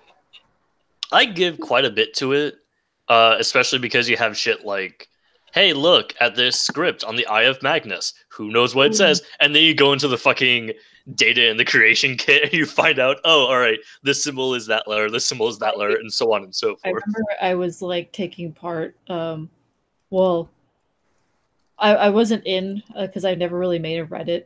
Like I never made a Reddit account for it, but I remember people were translating the Ogma Infinium, and apparently it's like, I think it was like some sort of not Spanish but something else, and then Portuguese. Yeah, and then like Portuguese, and then it was actually just kind of a description of the quest, typed up in English, translated to Portuguese, and then like in Google Translate. So like, they basically like poorly encrypted it to where you could kind of like see a semblance of what it was like, what they had used to create the text. God, I would love to work at Bethesda as just like a designer in various quests, just so I can make like this this book for requests where you're not really supposed to know what it says. It's all written in Magic script, but it's just like a recipe for making. It's just like a recipe for making a cherry pie or something.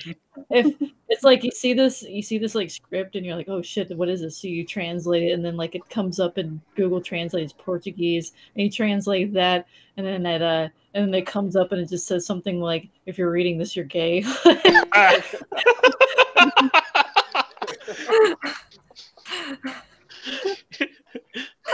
You can't be.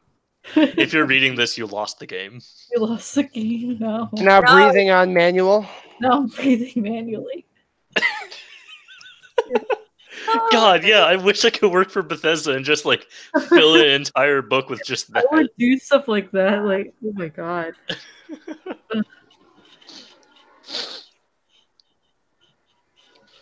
Yep. All right. Well, with that lull in conversation, I'm at least got the broadcast. Yeah. I don't think I'm gonna kill the hangout quite yet, but I'm at least gonna stop the broadcast because that's 3 hours. Nobody's gonna want to watch that shit. So listen, man. Bye, internet. Bye. See ya. Drink your Ovaltine.